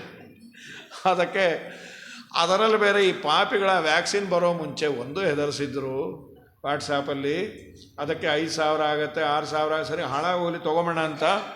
ಪಾಪ ಬಡವರಿಗೆ ಫ್ರೀ ವ್ಯಾಕ್ಸಿನ್ ಮುಟ್ಟಬೇಕಾದ್ರೆ 2028ರಲ್ಲಿ ಮುಗಿಯುತ್ತೆ ಈ ದೇಶದಲ್ಲಿರೋ ಜನ. ಬರೀ ಸುಳ್ಳು. ನಿಜವಾಗಲೂ ಏನಾದರೂ ನಮ್ಮ ಪ್ರಧಾನಮಂತ್ರಿಗಳು ಹಾಗೆ ಅದಕ್ಕೆ ದುಡ್ಡು ಅಂತ ಮಾಡಿದರೆ ಅಥವಾ ವ್ಯಾಕ್ಸಿನ್ನು ಹಾಗೆ ನಮ್ಮ ದೇಶದಲ್ಲಿ ತಯಾರಾಗದೇ ಇದ್ದಿದ್ದರೆ 2028ವರೆಗೂ ಆಸಾಮಿನೇ ಇರ್ತಿರಲಿಲ್ಲ. ಆ ವಿಷಯದಲ್ಲಿ ಮೋದಿ ಅವರಿಗೆ ದೊಡ್ಡ ನಮಸ್ಕಾರವನ್ನು ಮಾಡಬೇಕು. ಬೇಕಾದಾಗ ಇಡೀ ದೇಶದ 130 ಕೋಟಿ ಜನ ಇರುವ ಈ ದೇಶದಲ್ಲಿ ಪ್ರತಿಯೊಬ್ಬನ ಮನೆಗೆ ಹುಡುಕಿಕೊಂಡು ಬಂದು ವ್ಯಾಕ್ಸಿನ್ ಕೊಟ್ಟಿದ್ದಾರೆ ಅಂದರೆ ತುಂಬ ದೊಡ್ಡದು. ಅದನ್ನೂ ಇವರು ಬೈತಾರೆ ಅಂದರೆ ಇನ್ನೇನು ಸಾಯ್ಬೇಕ್ರಿ? ಯಾರೋ 90 ವರ್ಷ ಸತ್ತ ಅಂದರೆ ವ್ಯಾಕ್ಸಿನ್ ತೊಗೊಂಡಿದ್ದಕ್ಕೆ ಸತ್ತ ಅಂದರೆ ಇನ್ನೇನು? ಅವ್ರ ಮನೆಯವರಂದರು ಈ ವ್ಯಾಕ್ಸಿನ್ ತೊಗೊಂಡ್ರೆ ಸಾಯ್ತಾರೆ ಅಂತ ಗೊತ್ತಿದ್ರೆ ಅವ್ರು 80ನೇ ವರ್ಷಕ್ಕೆ ಕೊಡಿಸ್ತಾ ಇದ್ವಿ ಅಂತ. ಅದು ಅವ್ರು ನೋಡ್ಕೊಂಡು ಸಾಕಾಗಿತ್ತು ನಮಗೆ ಅಂತ. ಪ್ರಕೃತದಲ್ಲಿ ಅಲ್ಲ, ಇದು ತುಂಬ ದೊಡ್ಡ ಅಭಿಯಾನ. ಇದು ಅವರು ತೊಗೊಂಡ್ರು ಡಿಸಿಷನನ್ನು. ಅಲ್ಲಿಂದ ರಾ ಮಟೀರಿಯಲನ್ನು ತರಿಸಿ ಬೇಕಾದಾಗಿ R&D ನೀವು ಮಾಡಿರಿ, ಏನಾದರೂ ರಿಸರ್ಚ್ ಮಾಡಿ ಎಲ್ಲರಿಗೂ ಕೊಟ್ಟು ಮಾಡಿ. 2 ಸ್ವದೇಶದ್ದಿರಲಿ ಪರದೇಶಕ್ಕೆ ಇಲ್ಲಿಂದ ವ್ಯಾಕ್ಸಿನ್ ಹೋಯ್ತಂತ. ಬೇರೆ ದೇಶದವ್ರಿಗೆ ಇದೇ ವ್ಯಾಕ್ಸಿನ್ನೇ ಗತಿ. ಅದೇನು ಇಂಡಿಯಾದವ್ರು ಅಷ್ಟು ಬೇಗ ಕಂಡು ಹಿಡ್ದೀರಿ, ತೊಗೊಂಡಂತೂ ತೊಗೊಳ್ರಿ ತೀರ್ಥ ಪ್ರಸಾದ ಅಂತ ಕೊಟ್ಟಿದ್ದಾರೆ. ಅದು ತುಂಬ ದೊಡ್ಡ ಅಭಿಯಾನ. ಪ್ರಕೃತದಲ್ಲಿ ಹನುಮಂತ ದೇವರು ಬರೋ ಕಾಲಕ್ಕೆ ಈ ಕಪಿಗಳಿಗೆ ಏನು ಆನಂದೋ. ಹನುಮಪ್ಪ ಒಚ್ಚಿನಾವ ಅಂಗದ ಪ್ರಮುಖ ಪ್ಲವಂಗರು ರಾಮನ ಅಂಗನೆಯಳ ಹುಡುಕೆ ತಿಂಗಳು ಮೀರಲು ಕಂಗೆಡೆ ಕಪಿಗಳ ಜಂಗುಳಿ ಪಾಲಿಸಿದೆ. ಮುಖ್ಯ ಪ್ರಾಣದೇವ ನೀನಲ್ಲದೆ ಕಾಯ್ವರ ಕಾಣೆನ ಜಗದೊಳಗೆ. ಭೂತೇಂದ್ರಿಯಗಳ ಅಧಿನಾಥವಿ ನಿಯಾಮಕನಾಥೈಜ ಸಹರನ ತಾತನೆ ನಿಪ ಜಗನ್ನಾಥ ವಿಠಲನ ಪ್ರೀತಿ ಪಾತ್ರನಾದೇ. ಮುಖ್ಯ ಪ್ರಾಣದೇವ ನೀನಲ್ಲದೆ ಕಾಯ್ವರ ಕಾಣೆನ ಜಗದೊಳಗೆ. ತುಂಬ ದೊಡ್ಡ ಉಪಕಾರ ಹನುಮಂತದ. ಇವ್ರಿಗೆಲ್ಲ ಪಾಪ ಎದೇನೇ ಒಡೆದು ಕೂತಿತ್ತು. ಹನುಮಂತ ಬರೋ ಕಾಲಕ್ಕೆ ಹನುಮಪ್ಪ ಬಂದ್ಯಾ? ಜಾಂಬವಂತ ಕೇಳ್ದ, ಸೀತಮ್ಮ ನೋಡ್ಕೊಂಬಂದೆ. ಹೌದಾ? ಅದನ್ನು ಹೇಳ್ತೀಯ? ಫಸ್ಟ್ ಇಲ್ಲಿ ಸಂಕ್ಷೇಪವಾಗಿ ಒಂದು 3-4 ಪದ್ಯದಿಂದ ಹೇಳಿಬಿಟ್ರು. ತುಂಬ ಡೀಟೈಲಾಗಿ ಹೇಳಬೇಕು. ಕೆಲವರು ಅದೊಂದು ಡೀಟೈಲಾಗಿ ಹೇಳ್ತಾರೆ, ಸಂಕ್ಷೇಪವಾಗಿ ಹೇಳಲಿಕ್ಕೆ ಬರಲ್ಲ. ಅವ್ರನ್ನ ಯಾಕನ್ನ ಕೇಳೋದು ಅಂಥೇಳಿ ನಾವೇ ಪಶ್ಚಾತ್ತಾಪ ಪಡಬೇಕು. ಮನೇಲಿ ಹೇಳ್ತದೆ ಅವ್ರಿಗೆ ಹೇಳಬೇಡೋ, ಅವ್ರಿಗೆ ಹೇಳಿಬಿಟ್ಟು ಅಂದರೆ ಮುಗಿಸೋದೇ ಇಲ್ಲ. ಎಷ್ಟು ಬೇಕೋ ಅಷ್ಟು ಹೇಳಬೇಕು. ಹನುಮಂತ ದೇವರು ಅಂತಾರೆ, ತಥೋ ದೃಷ್ಟೇತಿ ವಚನಂ ನಾನು ನೋಡದೆ ಮಹಾರ್ಥಂ ಅಮೃತೋಪಮಂ ನಿಶಮ್ಯ ಮಾರುತೇ ಸರ್ವೇ ಮುದಿತ ವಾನರಾಭವನ್ ಕ್ಷೇಲಂತ್ಯನ್ನೇ ನದಂತ್ಯನ್ನೇ. ಏನು ಕೇಳಬೇಕಾ? ಹೇಳಿ ಕೇಳಿ ಕಪಿ ಚೇಷ್ಟೆ, ಆನಂದ ಆಗ್ಬಿಟ್ಟಿದೆ. ಪ್ರಾಣ ಬೇರೆ ಉಳಿದಿದೆ, ಕಿರಚಾಡ್ತಾ ಇದೆ, ಕೂಗಾಡ್ತಾ ಇದೆ. ದೂರದಿಂದ ಓಡಿ ಬರೋದು ಹನುಮಂತಂಗೆ ಭೇಷ್ ಅಂತ ಬೆನ್ಮೇಲೆ ಗುದ್ದೋದು, ಶಬಾಷ್ ಅಂಥೇಳಿ. ಸಿಕ್ಕಾಪಟ್ಟೆ ದೊಡ್ಡದಾಗಿದ್ರೆ ಅದನ್ನೇ ಅಂತಾರೆ ಕ್ಷೇಲಂತನ್ನೇ ನದಂತನ್ನೇ ಗರ್ಜಂತನ್ನೇ ಮಹಾಬಲಾಹ ಹನುಮಾನ್ ಕಿ ಜೈ ಅಂತೀವ್ರಲ್ಲ, ಅದನ್ನೇ ಪ್ರಸನ್ನ ತೀರ್ಥರು ಮಾಡಿ ಹನುಮಾನ್ ಕಿ ಜೈ ಅಂತ ಈ ಸಂದರ್ಭದಲ್ಲೇ. ಕೇಚಿದುತ್ಪ ಉಚ್ಚಿತ್ರ ಲಾಂಗೋಲ, ಕೆಲವರು ತಮ್ಮ ಬಾಲ ತೆಗೆದು ಹೀಗೆ ಅಂತ ಇತ್ತಂತೆ, ಹೇಗೆ ನಾವು ಕೋತಿಗಳು ಅಂತ. ಮಾಡಿದ್ಯಾರೋ ಇದು ಆನಂದ ತಗೋತಾ ಇತ್ತು. ಹಾಗಾಗಿ ಕೇಚಿದ್ ಉಚ್ಛ್ರಿತ ಲಾಂಗೋಲಾ ಪ್ರಹೃಷ್ಟ ಕಪಿಕುಂಜರಾ ಅಚಿಂತಾಯತ ದೀರ್ಘಾಣಿ ಲಾಂಗೋಲಾನಿ ಪ್ರದದ್ಯದು ಅಪರೇತ ಹನುಮಂತಂ ವಾನರ ವಾರಣೋಪಮಂ ಆಪ್ಲಿತ್ಯ ಗರಿಶೃಂಗೇಭ್ಯ ಸ್ಪಂಗ. ವಾಲ್ಮೀಕಿಗಳಂತಾರೆ ಹನುಮಂತ ದೇವರು ಇಲ್ಲೇ ಬರದೇ ಯಾರಿಲ್ಲ ಪಾಪ, ಇಲ್ಲೊಂದು ಫೋಟೋ ಪ್ರಿಂಟ್ ಮಾಡ್ಯಾರು. ಹನುಮಂತ ದೇವರು ಇಷ್ಟತ್ರ ಇದ್ದರು. ಗಲೀವರ್ ಆ್ಯಂಡ್ ಲಿಲ್ಲಿ ಪುಟ್ಟು ಅಂತೇನೋ ಕೇಳಿದ್ವಲ್ಲ, ಅದೆಲ್ಲ ಪುಟ್ಟು ಪುಟ್ಟದಾಗಿದೆ ಕೋತಿಗಳು. ಅದೆಲ್ಲ ಹನುಮಂತಂಗೆ ಹೋಗಿ ಮುದ್ದು ಕೊಡಬೇಕು ಅಂತ ಪರ್ವತಕ್ಕೆ ಹತ್ತಿ ಅಲ್ಲಿಂದ ಹರಿ ಹನುಮಪ್ಪ ಅಂತ ಅನ್ನೋದು ಹಿಡ್ಕೊಂಬ. ಇಲ್ಲೊಂದು ಫೋಟೋ ಕೊಟ್ಟ್ಯಾರ ನೋಡಿ. ಮತ್ತು ಮೈಸೂರು ರಾಮಚಂದ್ರಾಚಾರ್ಯ ನಮ್ಮನ್ನು ಬೈತಾರೆ, ನೀವು ಫೋಟೋ ತೋರಿಸ್ಬೇಡ್ರಿ ಅಂತ. ಇದು ಇಲ್ಲಿ ನೋಡ್ರಿ, ಹನುಮಂತ ದೊಡ್ಡದಾಗಿದ್ದಾನೆ, ಆ ಕೆಳಗೆ ಕೂತಿರೋ ಇದು ವಾಲ್ಮೀಕಿಗಳು ಕೊಟ್ಟ ಚಿತ್ರಣ. ಹನುಮಂತ ದೇವರು ಬಹಳ ದೊಡ್ಡದಾಗಿದ್ದರು. ಪುಟ್ಟ ಪುಟ್ಟ ಕಪಿಗಳಿಗೆ ಹನುಮಂತನ ಮುದ್ದಾಡಬೇಕು. ಏನ್ರಿ ಪ್ರಾಣದಾತ ಅಂತಂದರೆ ಆ ಆನಂದದ ಮುಂದೆ ಇನ್ಯಾವುದೂ ಇಲ್ಲ. ಹಾಗಾಗಿ ಸತ್ವೇ ವೀರ್ಯೇ ನತೇ ಕಶ್ಚಿತ್ ಸಮೋ ವಾನರ ವಿದ್ಯತೆ. ನಿನ್ನ ಸಮ ಇಲ್ಲ. ಜೀವಿತಸ್ಯ ಪ್ರದಾತಾನಃ, ನಮಗೆ ಜೀವ ಕೊಟ್ಬಿಟ್ಟು ನಮ್ಮನ್ನು ಉಳಿಸ್ಬಿಟ್ಟು ಅಂಥೇಳಿ ಅಹೋ ಸ್ವಾಮಿನಿ ತೇ ಭಕ್ತಿ. ಏನು ನಿನಗೆ ಸ್ವಾಮಿಯಲ್ಲಿ ಭಕ್ತಿ, ಏನು ನಿನ್ನ ಪರಾಕ್ರಮ, ಏನು ಧೃತಿ, ಏನು ದೃಷ್ಟ್ಯ ದೃಷ್ಟ ತ್ವಯಾದೇವಿ ಅಂತೂ ನೋಡ್ಕೊಂಬಂದು. ಜಾಂಬವಂತ ಗಂಭೀರವಾಗಿ ಕೆಲವು ಪ್ರಶ್ನೆ ಮಾಡ್ದ. ನೀ ಏನೇನು ನೋಡ್ಕೊಂಬಂದು ಒಂಚೂರು ಹೇಳ್ಬೋದಪ್ಪ, ಏನಾಯಿತು ಏನು? ಅಪ್ಪ ನೀನು ಎಲ್ಲಿಂದ ಎಲ್ಲಿಗೆ ಹೋದಿ? ನಾವೆಲ್ಲ ವಿಚಾರ ಮಾಡಿದ್ವಿ, ನೀನು ಮಾತ್ರ ಹೋಗ್ಬೋದೋ ನಾವು ಬರಬಹುದೋ, ಹೇಗಿದೆ? ಇಲ್ಲಿ ಹನುಮಂತ ದೇವರ ವ್ಯಕ್ತಿತ್ವವನ್ನು ನೋಡಬೇಕು. ಎಲ್ಲವನ್ನ ಹೇಳಿದ. ಇಲ್ಲಿಂದ ಹಾರದೆ ಮಧ್ಯದಲ್ಲೆಲ್ಲ ಏನೇನು ತ್ರಾಸಾಯಿತು ಅದೆಲ್ಲ ಎಲ್ಲ ದಾಟಿ ಕಡೆಗೆ ನಾನು ಸೀತೆಯನ್ನು ನೋಡಿ ಆ ಲಂಕೆಗೆಲ್ಲ ಬೆಂಕಿ ಇಟ್ಟು ನಾನು ಬಂದೆ. ರಾಘವಸ್ಯ ಪ್ರಭಾವೇಣ ಭವತಾಂ ತೈವ ಚೇತಸ ಸುಗ್ರೀವಚ್ಛಸ ಕಾರ್ಯಾರ್ಥಂ ಮಯಾ ಸರ್ವಂ ಅನುಷ್ಠಿತಂ. ಇಷ್ಟೆಲ್ಲ ಆದಮೇಲೆ ಅವ್ರು ಕೇಳಿದ್ರು, ನಾವು ಬರ್ಬೋದಾ? ಸಾಮಾನ್ಯವಾಗಿ ಬೇರೆಯವ್ರಿಗೆ ಕಷ್ಟ ಇದ್ದರೆ ನಾವು ಹೇಳ್ತೇವೆ, ನೀವು ಬಂದ ಹಾಗೆ ಇದೆ. ಇದು ಮನುಷ್ಯನಿಗೆ ಅವನದೇ ಆದಂಥ ಸುಪ್ರಿಮಸಿ ಇದ್ದಾಗ ನಾವೆಲ್ಲ ಬರ್ಬೋದು. ಏನದು ಹುಡುಗಾಟ ಅಲ್ಲ. ಪ್ರತಿಯೊಂದಕ್ಕೂ ಹೀಗೆ ಮಾಡ್ತಿರ್ತೀವಿ ನಾವು. ದೇವರ ಅನುಗ್ರಹದಿಂದ ಏಕಾಸಿ ಮಾಡ್ತಿರ್ತೀವಿ, ಚಾತುರ್ಮಾಸ್ಯ ಮಾಡ್ತಿರ್ತೀವಿ. 4 ಜನಕ್ಕೆ ಇನ್ಸ್ಪೈರ್ ಆಗೋ ಥರ ಹೇಳೋದು ತಪ್ಪಲ್ಲ. ಯಾರೋ ಕೇಳ್ತಾರೆ, ಏಕಾಸಿ ನಾವು ಮಾಡ್ಬೋದಾ? ನೀವು ಮಾಡಿದ ಹಾಗೆ ಉಪ್ಪಿಟ್ಟು ಒಂದು ಬಕೆಟ್ ತಿಂದಾಗಲ್ಲ ಅಂತ. ಮಾಡ್ಬೋದಾ ಇಲ್ವಾ ಹೇಳ್ರಿ? ಅದು ಮಾಡ್ರಿ, ಆಮೇಲೆ ದ್ವಾಸೆ ನಿಮ್ಮದೇ ಅಂತ ಹೀಗೆಲ್ಲ ಮಾತಾಡಿದ್ರೆ ಗತೆ ಮಾಡಿ ಏನಾಗಲ್ಲ. ಅಥವಾ ತುಂಬ ನಿಮಗೆ ತ್ರಾಸಾದರೆ ಒಂಚೂರು ನೀರೋಗಿರೋ ತೊಗೊಂಡಿರಿ. 1-2 ಆದಮೇಲೆ ನಿಮ್ಗೆ ಅಭ್ಯಾಸ ಆಗ್ಬೋದು. ಪಾಸಿಟಿವ್ ಆಗಿ ಹೇಳಬೇಕೇ ವಿನಃ ನಾವು ಮಾಡೋಕ್ಕೆ ಕೇಳ್ಕೊಂಬಂದಿದ್ದೀವಿ ಜನ್ಮ ಜನ್ಮ ಜನ್ಮ ಜನ್ಮಾಂತರದಲ್ಲಿ ಹೀಗೆಲ್ಲ ಮಾತಾಡಿದ್ರೆ ನೀವೇ ಮಾಡಿಕೊಡ್ರಿ ನಮ್ಮದು ಸೇರಿ. ಹನುಮಂತ ದೇವರಂದರು, ನಿಮ್ಮೆಲ್ಲರ ಪ್ರೀತಿ, ನಿಮ್ಮೆಲ್ಲರ ಆಶೀರ್ವಾದ ಎಂಥ ದೊಡ್ಡ ಮಾತ್ರಿ. ಅವರಂತ ನೋಡಿ, ರಾಘವಸ್ಯ ಪ್ರಭಾವೇಣ, ಈ ಕೆಲಸದಲ್ಲಿ ಸಕ್ಸಸ್ಸಿಗೆ ಮೂಲ ಕಾರಣ ರಾಮಚಂದ್ರನ ಪ್ರಭಾವ. ಭವತಾಂ ತೈವ ಚೇದಸ, ನಿಮ್ಮೆಲ್ಲರ ವರ್ಚಸ್ಸು. ಸುಗ್ರೀವಸ್ಯ ಚ ಕಾರ್ಯಾರ್ಥಂ, ಸುಗ್ರೀವನ ಕಾರ್ಯಕ್ಕಾಗಿ ನಾನು ಇವೆಲ್ಲ ಮಾಡಿದ್ದೇನೆ.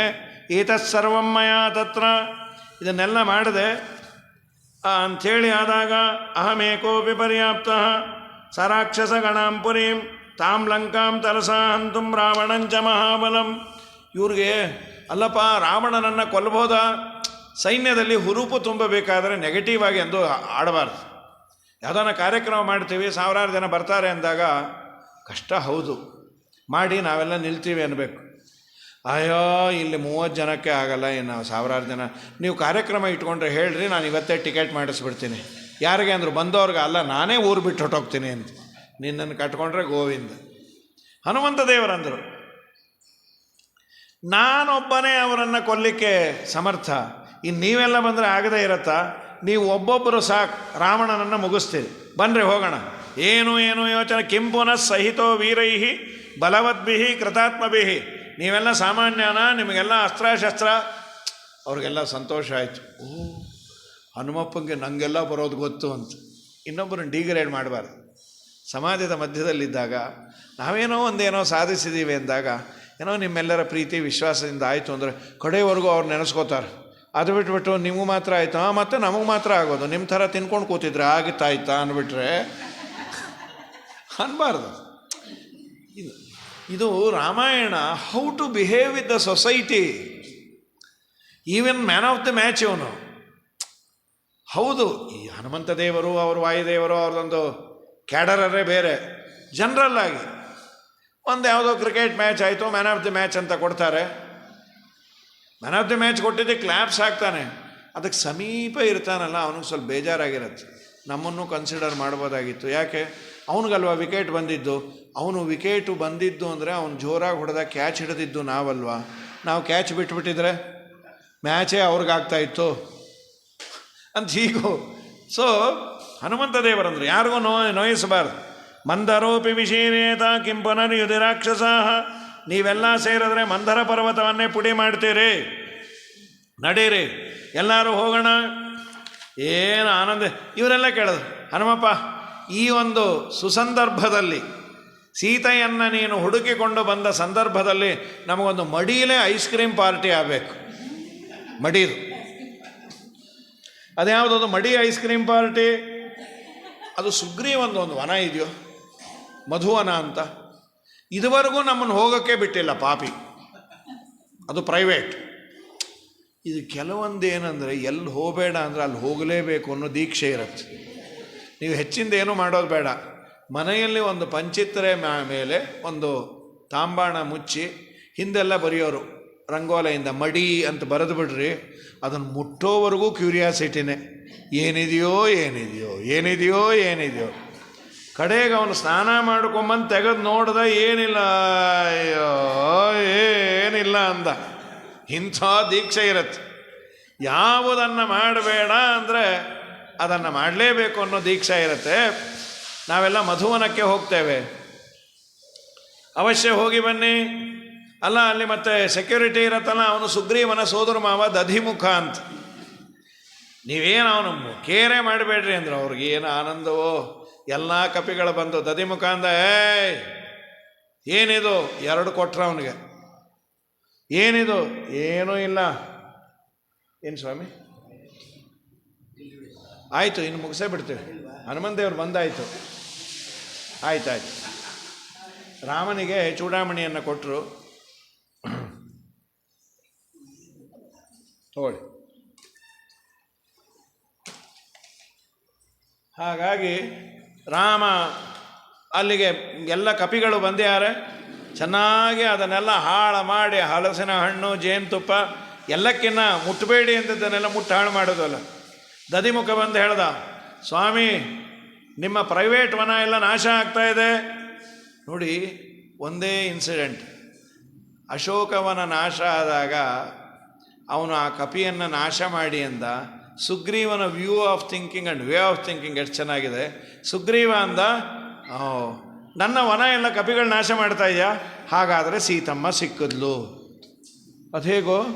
ಕಪಿಗಳು ಇಷ್ಟು ನಿರ್ಭಿಡೆಯಿಂದ ಸಂತೋಷದಿಂದ ಇದೆಲ್ಲ ಮಾಡ್ತಾ ಇದೆ ಅಂದರೆ ಸೀತಮ್ಮ ಸಿಕ್ಕೇ ಇರಬೇಕು. ಆದ ಮೇಲೆ ಎಲ್ಲರೂ ಬಂದ್ಯಾರ. ರಾಮನದ ಬಳಿಯಲ್ಲಿ ಬಂದಾಗ ಶ್ರೀರಾಮಚಂದ್ರ ಹನುಮಂತನನ್ನು ನೋಡಿ, ಗೊತ್ತೇ ಇತ್ತು ಹನುಮಂತನನ್ನು ನೋಡಿ ಏನಾಯಿತು.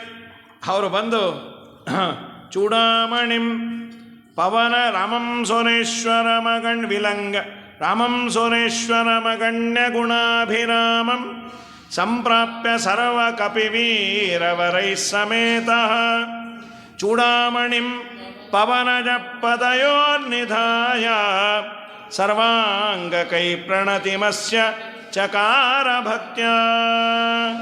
ಭಕ್ತಿಯಿಂದ ರಾಮಚಂದ್ರನ ಪಾದಗಳಿಗೆ ಸಾಷ್ಟಾಂಗ ನಮಸ್ಕಾರ ಮಾಡಿ, ನೀವು ಹೋಗ್ಬಂದ್ಯಾ ಹನುಮಪ್ಪ? ಹೋಗ್ಬಂದೆ. ಸೀತಮ್ಮ ಏನಾದರೂ ಕೊಟ್ಲ? ಕುರುಹು ಚೂಡಾಮಣಿಂ ಪವನಜ ಪದಯೋರ್ನಿಧಾಯ. ಚೂಡಾಮಣಿಯನ್ನು ಪವನಜಃ ವಾಯುದೇವರು ಪರಮಾತ್ಮನ ಪಾದಕಮಲಗಳಲ್ಲಿ ಇಟ್ಟರು. ರಾಮ ನೋಡ್ದವು, ನೋಡ್ಕೊಂಬಂದ್ಯಾ, ಇದು ನನ್ನ ಸೀತಮ್ಮಂದೇ. ರಾಮೋಪಿ ನಾಣ್ಯದನುದಾತು ಅಮುಷ್ಯ ಯೋಗ್ಯಂ ಅತ್ಯಂತ ಭಕ್ತಿ ಭರಿತಶ್ಚ ವಿಲಕ್ಷ ಕಿಂಚಿತ್ ಸ್ವಾತ್ಮ ಪ್ರಧಾನಮಧಿಕಂ ಪವನಾತ್ಮಜಸ್ಯ ಕುರ್ವನ್ ಸಮಷ್ಟಿದಮಂ ಪರಮಾಭಿತುಷ್ಟ. ಶ್ರೀರಾಮಚಂದ್ರ ಬಹಳ ಸಂತೋಷಪಟ್ಟು, ಹನುಮಪ್ಪ ಎಂಥ ಕೆಲಸ ಮಾಡಿದೆಯೋ, ನಿಂಗೇನಾದರೂ ಕೊಡಬೇಕು, ನನ್ನಲ್ಲಿ ಕೊಡಲಿಕ್ಕೇನಿಲ್ಲ, ನನ್ನಲ್ಲಿ ನಿನಗೆ ಕೊಡಬಹುದಾದ ದೊಡ್ಡದು ಅಂದರೆ ನನ್ನ ಆಲಿಂಗನ. ಸಹಭೋಗ ಅಂತ ಕರೀತಾರೆ ಇದನ್ನು. ಸಹಭೋಗ ಅನನ್ಯ ಲಭ್ಯಮಸ್ಮೈ ಹನುಮದ್ರೂಪವತೇ ದದೌಪ. ಏನು ಸಹಭೋಗ ಅಂದರೆ ದೇವರ ಪಂಕ್ತಿಯಲ್ಲಿ, ದೇವರ ಜೊತೆಯಲ್ಲೇ ಅನಂತ ಜೀವರಾಶಿಗಳು ಮಾಡಿದ ಪುಣ್ಯದ ಸಾರವನ್ನು ದೇವರು ಭೋಗ ಮಾಡುವುದರ ಜೊತೆಯಲ್ಲಿ ವಾಯುದೇವರಿಗೂ ಶೇರ್ ಹೋಲ್ಡರ್ಶಿಪ್ ಕೊಟ್ಟನಂತೆ.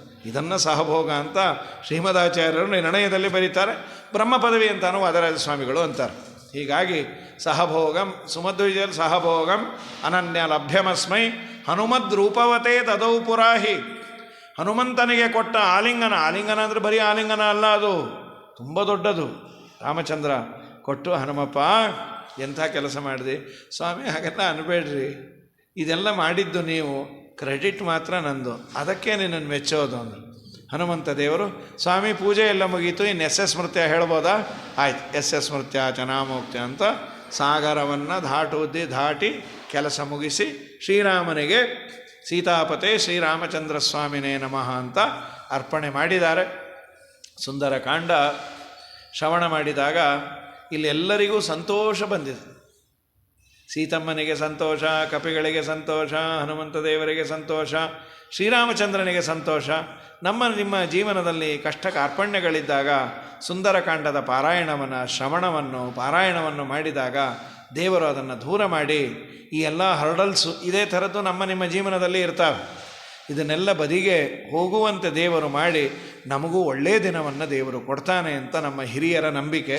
ಹಾಗಾಗಿ ಸುಂದರಕಾಂಡ ನಿಮ್ಮ ಎಲ್ಲ ಸಮಸ್ಯೆಗಳನ್ನು ದೂರ ಮಾಡಿ ನಮ್ಮ ಬದುಕನ್ನು ಹಸನಾಗಿ ಮಾಡಿ ಭಗವಂತನಲ್ಲಿ ಭಕ್ತಿ, ಗುರುಗಳಲ್ಲಿ ಭಕ್ತಿಯನ್ನು ಕೊಟ್ಟು ಜನ್ಮ ಸಾರ್ಥಕ ಆಗುವಂತೆ ಮಾಡಲಿ ಅಂತ ಹೇಳ್ತಾ, ಈ ಬಾರಿಯ ಜ್ಞಾನಸತ್ರ ವಾಸ್ತವಿಕವಾಗಿ ನಾನು ಇನ್ನೊಂದು ದಿವಸ ಇರಬೇಕಾಗಿತ್ತು. ಅನಿವಾರ್ಯವಾಗಿ ಈ ಚಳಿಗಾಲದಲ್ಲಿ ಸ್ವಲ್ಪ ಹೋಗೋರು ಜಾಸ್ತಿ, ಚಳಿ ಬಹಳ. ಆ ದೃಷ್ಟಿಯಿಂದ ಒಂದು ಯಾವುದೋ ಕಾರ್ಯಕ್ರಮಕ್ಕೆ ಹೋಗಲೇಬೇಕಾಗಿದೆ. ಒಂದು ದಿವಸ ಮುಂಚೆ ಅಂದರೆ ಒಂದು ಸೆಷನ್ ನಾಳೆ ಬೆಳಗ್ಗೆ ಆಗಬೇಕಾಗಿತ್ತು. ಅದನ್ನು ಅವರಿಗೆ ಹೇಳಿದಾಗ ಮಂದಾಕಿನಿ ಅವರಿಗೆ ಮತ್ತು ಹತ್ವಾರ್ ಅವರನ್ನು ಕೇಳಿ, ಅವರಲ್ಲಿ ಇಲ್ಲ ಅನ್ನೋ ಪದ ಇಲ್ಲ, ಎಲ್ಲದಕ್ಕೂ ವ್ಯವಸ್ಥೆ ಇದೆ ಅಂತ. ಅವರು ಪುಣ್ಯಕ್ಕೆ ನಾಳೆ ಇನ್ನೊಬ್ಬರನ್ನು ವ್ಯವಸ್ಥೆ ಮಾಡಿಕೊಟ್ಟಿದ್ದಾರೆ. ನಿಮಗೆ ಒಂದು ರೀತಿ ಎಕ್ಸ್ಕ್ಯೂಸ್ ಕೇಳಬೇಕು. 5 ದಿನ ಇರ್ತಾರೆ, ನೀವು ಅಂದ್ಕೊಂಡಿರ್ತೀರಿ ಅನಿವಾರ್ಯವಾಗಿ ಹೋಗಬೇಕಾಗಿದೆ, ಇನ್ಯಾವಾಗನ್ನ ಭೇಟಿಯಾದಾಗ ಅಷ್ಟು ದಿವಸ ಇರುವ ಅಂತ ಹೇಳ್ತಾ ಕಾರ್ಯಕ್ರಮವನ್ನು ಏರ್ಪಾಡು ಮಾಡಿದಂತಹ ನಮ್ಮ ಮಂದಾಕಿನಿ ದೇವಿ, ಅವ್ರಿಗೆ 2 ಲಕ್ಷ ಹೆಸರಿದೆ, ವಿಜಯಲಕ್ಷ್ಮಿ ಮಂದಾಕಿನಿ ಅಂತ. ಹೌದು, ಮಂದಾಕಿನಿ ಅಂತಾನೂ ಫೋನ್ ಬರ್ತಿರುತ್ತೆ. ಅವರಿಗೆ ವಿಶೇಷವಾಗಿ ಭಗವಂತ ಇದೆ ಕರೇಜ್ ಆ್ಯಂಡ್ ಎನ್ಕರೇಜ್ ಎರಡೂ ಕೊಡಲಿ. ನಿರಂತರ ಜ್ಞಾನ ಕಾರ್ಯವನ್ನು ಮಾಡ್ತಿರ್ತಾರೆ. ಬಂದಂತಹ ನಿಮಗೆ ವಿಶೇಷವಾಗಿ ದೇಹದಾರಢ್ಯ, ಆರ್ಥಿಕ ದಾರಢ್ಯ, ಕೇಳುವಂತಹ ಭಗವನ್ನಿಷ್ಠೆ, ಇದನ್ನು ಭಗವಂತ ಕೊಡಲಿ ಅಂತ ಹೇಳ್ತಾ ಅನೇಕ ವ್ಯವಸ್ಥೆಯನ್ನು ಮಾಡಿಕೊಟ್ಟಂತಹ ಪರಮಪೂಜ್ಯ ಸ್ವಾಮಿಗಳ ಅಡಿದಾವರೆಗಳಲ್ಲಿ ಅನಂತ ಸಾಷ್ಟಾಂಗ ಪ್ರಣಾಮವನ್ನು ಸಲ್ಲಿಸಿ ಅವರ ಅಪ್ಪಣೆಯ ಮೇರೆಗೆ ಸಿಬ್ಬಂದಿ ವರ್ಗ ಅನುಕೂಲವನ್ನು ಮಾಡಿಕೊಟ್ಟಿದೆ. ವಿಶೇಷವಾಗಿ ವಿಶ್ವೋತ್ತಮ ತೀರ್ಥರು ಈ ಭವನವನ್ನು ನಿರ್ಮಾಣ ಮಾಡಿ ಈ ಕಾರ್ಯಕ್ರಮ ಸಂಪನ್ನ ಆಗಲಿಕ್ಕೆ ಭವನ ಇಲ್ಲ ಅಂದಿದ್ದರೆ ಕಷ್ಟ ಆಗಿರೋದು. ಅವರ ಅಡಿದಾವರೆಗಳಲ್ಲಿ ಅನಂತ ಅನಂತ ನಮಸ್ಕಾರಗಳು. ಅವರ ಪ್ರೇಮಾಸ್ಪದ ಶಿಷ್ಯರಾದಂತಹ ವಿಶ್ವವಲ್ಲಭ ತೀರ್ಥರು ಕಾರ್ಯಕ್ರಮಕ್ಕೆ ಅನುಕೂಲ ಮಾಡಿಕೊಟ್ಟಿದ್ದಾರೆ. ಮತ್ತು ಇಲ್ಲಿರುವ ಸಿಬ್ಬಂದಿ ವರ್ಗ ನಿಮಗೆಲ್ಲ ಅನುಕೂಲ ಮಾಡಿಕೊಟ್ಟಿದ್ದಾರೆ. ನಾನು ಈ ಬಾರಿ ಏನೋ ಒಂದು ನಾನೇ ಮಾಡಿಕೊಳ್ತೇನೆ ಅಂದಾಗ, ಇಲ್ಲ ನಮ್ಮೂರಿಗೆ ಬಂದವರು ಹಾಗೆ ಇರಬಾರ್ದು ಅಂತ ದಿನ ಮೃಷ್ಟಾನ್ನವನ್ನು ಮಾಡಿ ಹಾಕಿದಂತಹ ರಮೇಶ್ ಹತ್ವಾರ್ ದಂಪತಿಗಳಿಗೆ ವಿಶೇಷವಾಗಿ ಅಭಿನಂದನೆಗಳನ್ನು, ನಮಸ್ಕಾರವನ್ನು ಸಲ್ಲಿಸಿ, ಇವತ್ತು ಒಬ್ಬರು ಬರ್ತಾರೆ ಹೇಗೆ ಅಂದಾಗ ನಮ್ಮನೆಗೆ ಕರ್ಕೊಂಬನ್ನಿ ಅಂದರು. ಸಂಕೋಚ ಆಗ್ಬೋದು, ಆಯಿತು, ಇಲ್ಲಿ ಅನ್ನ ಅಂತೂ ಮಾಡಿರ್ತಾರೆ, ನಮ್ಮನೆಗೆ ಬರಲಿ, ಒಬ್ಬರು ಬಂದರೆ ಏನು ಸಮಸ್ಯೆ ಇಲ್ಲ, ಮಾಡ್ತೇವೆ. ಅಷ್ಟು ವಿಶಾಲ ಹೃದಯ ದೇವರು. ಆಡಂಬರ ಇಲ್ಲದ ನಿರಾಡಂಬರವಾಗಿ ಪ್ರಾಮಾಣಿಕವಾಗಿ ಬದುಕ್ತಾ ಇದೆ. ಹೌದು ಖಂಡಿತ ಅವರ ಸಹಕಾರ ಅನ್ನೋದಕ್ಕಿಂತ ಈ ಕೋಟೇಶ್ವರದಲ್ಲಿ ಅವರೇ ಸರ್ಕಾರ ಒಳ್ಳೆಯ ವ್ಯವಸ್ಥೆಯನ್ನು ಮಾಡಿಕೊಟ್ಟೆ. ಖಂಡಿತ ಅವ್ರಿಗೆ ಉಪಕಾರ ಮಾಡುವ ಸ್ವಭಾವ ಇದ್ದರೆ ಇವೆಲ್ಲ ಸಮಸ್ಯೆನ ಯಾರು ತಲೆಗೆ ಹಾಕೋತಾರೆ? ಅವ್ರಿಗೇನು ಇದರಲ್ಲಿ ಹೆಚ್ಚಿನ ಲಾಭ ಇರೋದಿಲ್ಲ. ಆದರೂ ಭಗವಂತನ ಸೇವೆ ಅಂತ ಮಾಡ್ತಿರ್ತಾರೆ. ಅವರಿಗೆ ಅಭಿನಂದನೆಗಳನ್ನು. ಕಂಡು ಕಾಣದೆ ನೂರಾರು ಕೆಲಸ ಕೈಗಳು ಈ ಒಂದು ಕಾರ್ಯಕ್ರಮದಲ್ಲಿ ಮಾಡಿರ್ತಾರೆ. ಎಲ್ಲರ ಹೆಸರು ನನಗೆ ಗೊತ್ತಿಲ್ಲ. ಅವರೆಲ್ಲರಿಗೂ ನಾನು ಕೃತಜ್ಞತಾಪೂರ್ವಕ ನಮಸ್ಕಾರವನ್ನು ನನ್ನ ವತಿಯಿಂದ ಹೇಳ್ತೇನೆ. ಮುಂದೆ ಅವರು ವಿಶೇಷವಾಗಿ ಕಾರ್ಯಕ್ರಮವನ್ನು ವ್ಯವಸ್ಥೆ ಮಾಡಿದಂಥವರು ಹೇಳಬಹುದು. ಹರಯೇ ನಮಃ. ಇಲ್ಲಿ ಏನಾದರೂ ಲೋಪದೋಷಗಳು ಇದ್ದರೆ ಇದ್ದೇ ಇರುತ್ತೆ, ಮನುಷ್ಯರಲ್ವಾ, ಅದನ್ನು ನೀವು ಹೇಳಿದರೆ ತಿದ್ದುಕೊಳ್ತೇನೆ. ಏನಾದರೂ ಗುಣ ಇದ್ದರೆ ಅದೆಲ್ಲವೂ ನಮ್ಮ ಸ್ವರೂಪೋದ್ಧಾರಕ ಗುರುಗಳಾದಂತಹ ಮುತ್ತಲಾಚಾರ್ಯರು ಗಳಲ್ಲಿ ಈ 2 ವಾಕ್ಕುಸುಮಗಳನ್ನು ಅರ್ಪಿಸ್ತೇನೆ. ಹರಯೇ ನಮಃ. ಶ್ರೀಕೃಷ್ಣಾರ್ಪಣಮಸ್ತು. ಕಾಯೇನ ವಾಚಾ ಮನಸೇಂದ್ರಿಯೈರ್ವಾ ಬುದ್ಧ್ಯಾತ್ಮನಾಮ ಪ್ರಕೃತೆ ಸ್ವಭಾವಾತ್ ಕರೋಮಿ ಯದ್ಯತ್ ಸಕಲಂ ಪರಸ್ಮೈ ನಾರಾಯಣಾಯೇತಿ ಸಮರ್ಥ.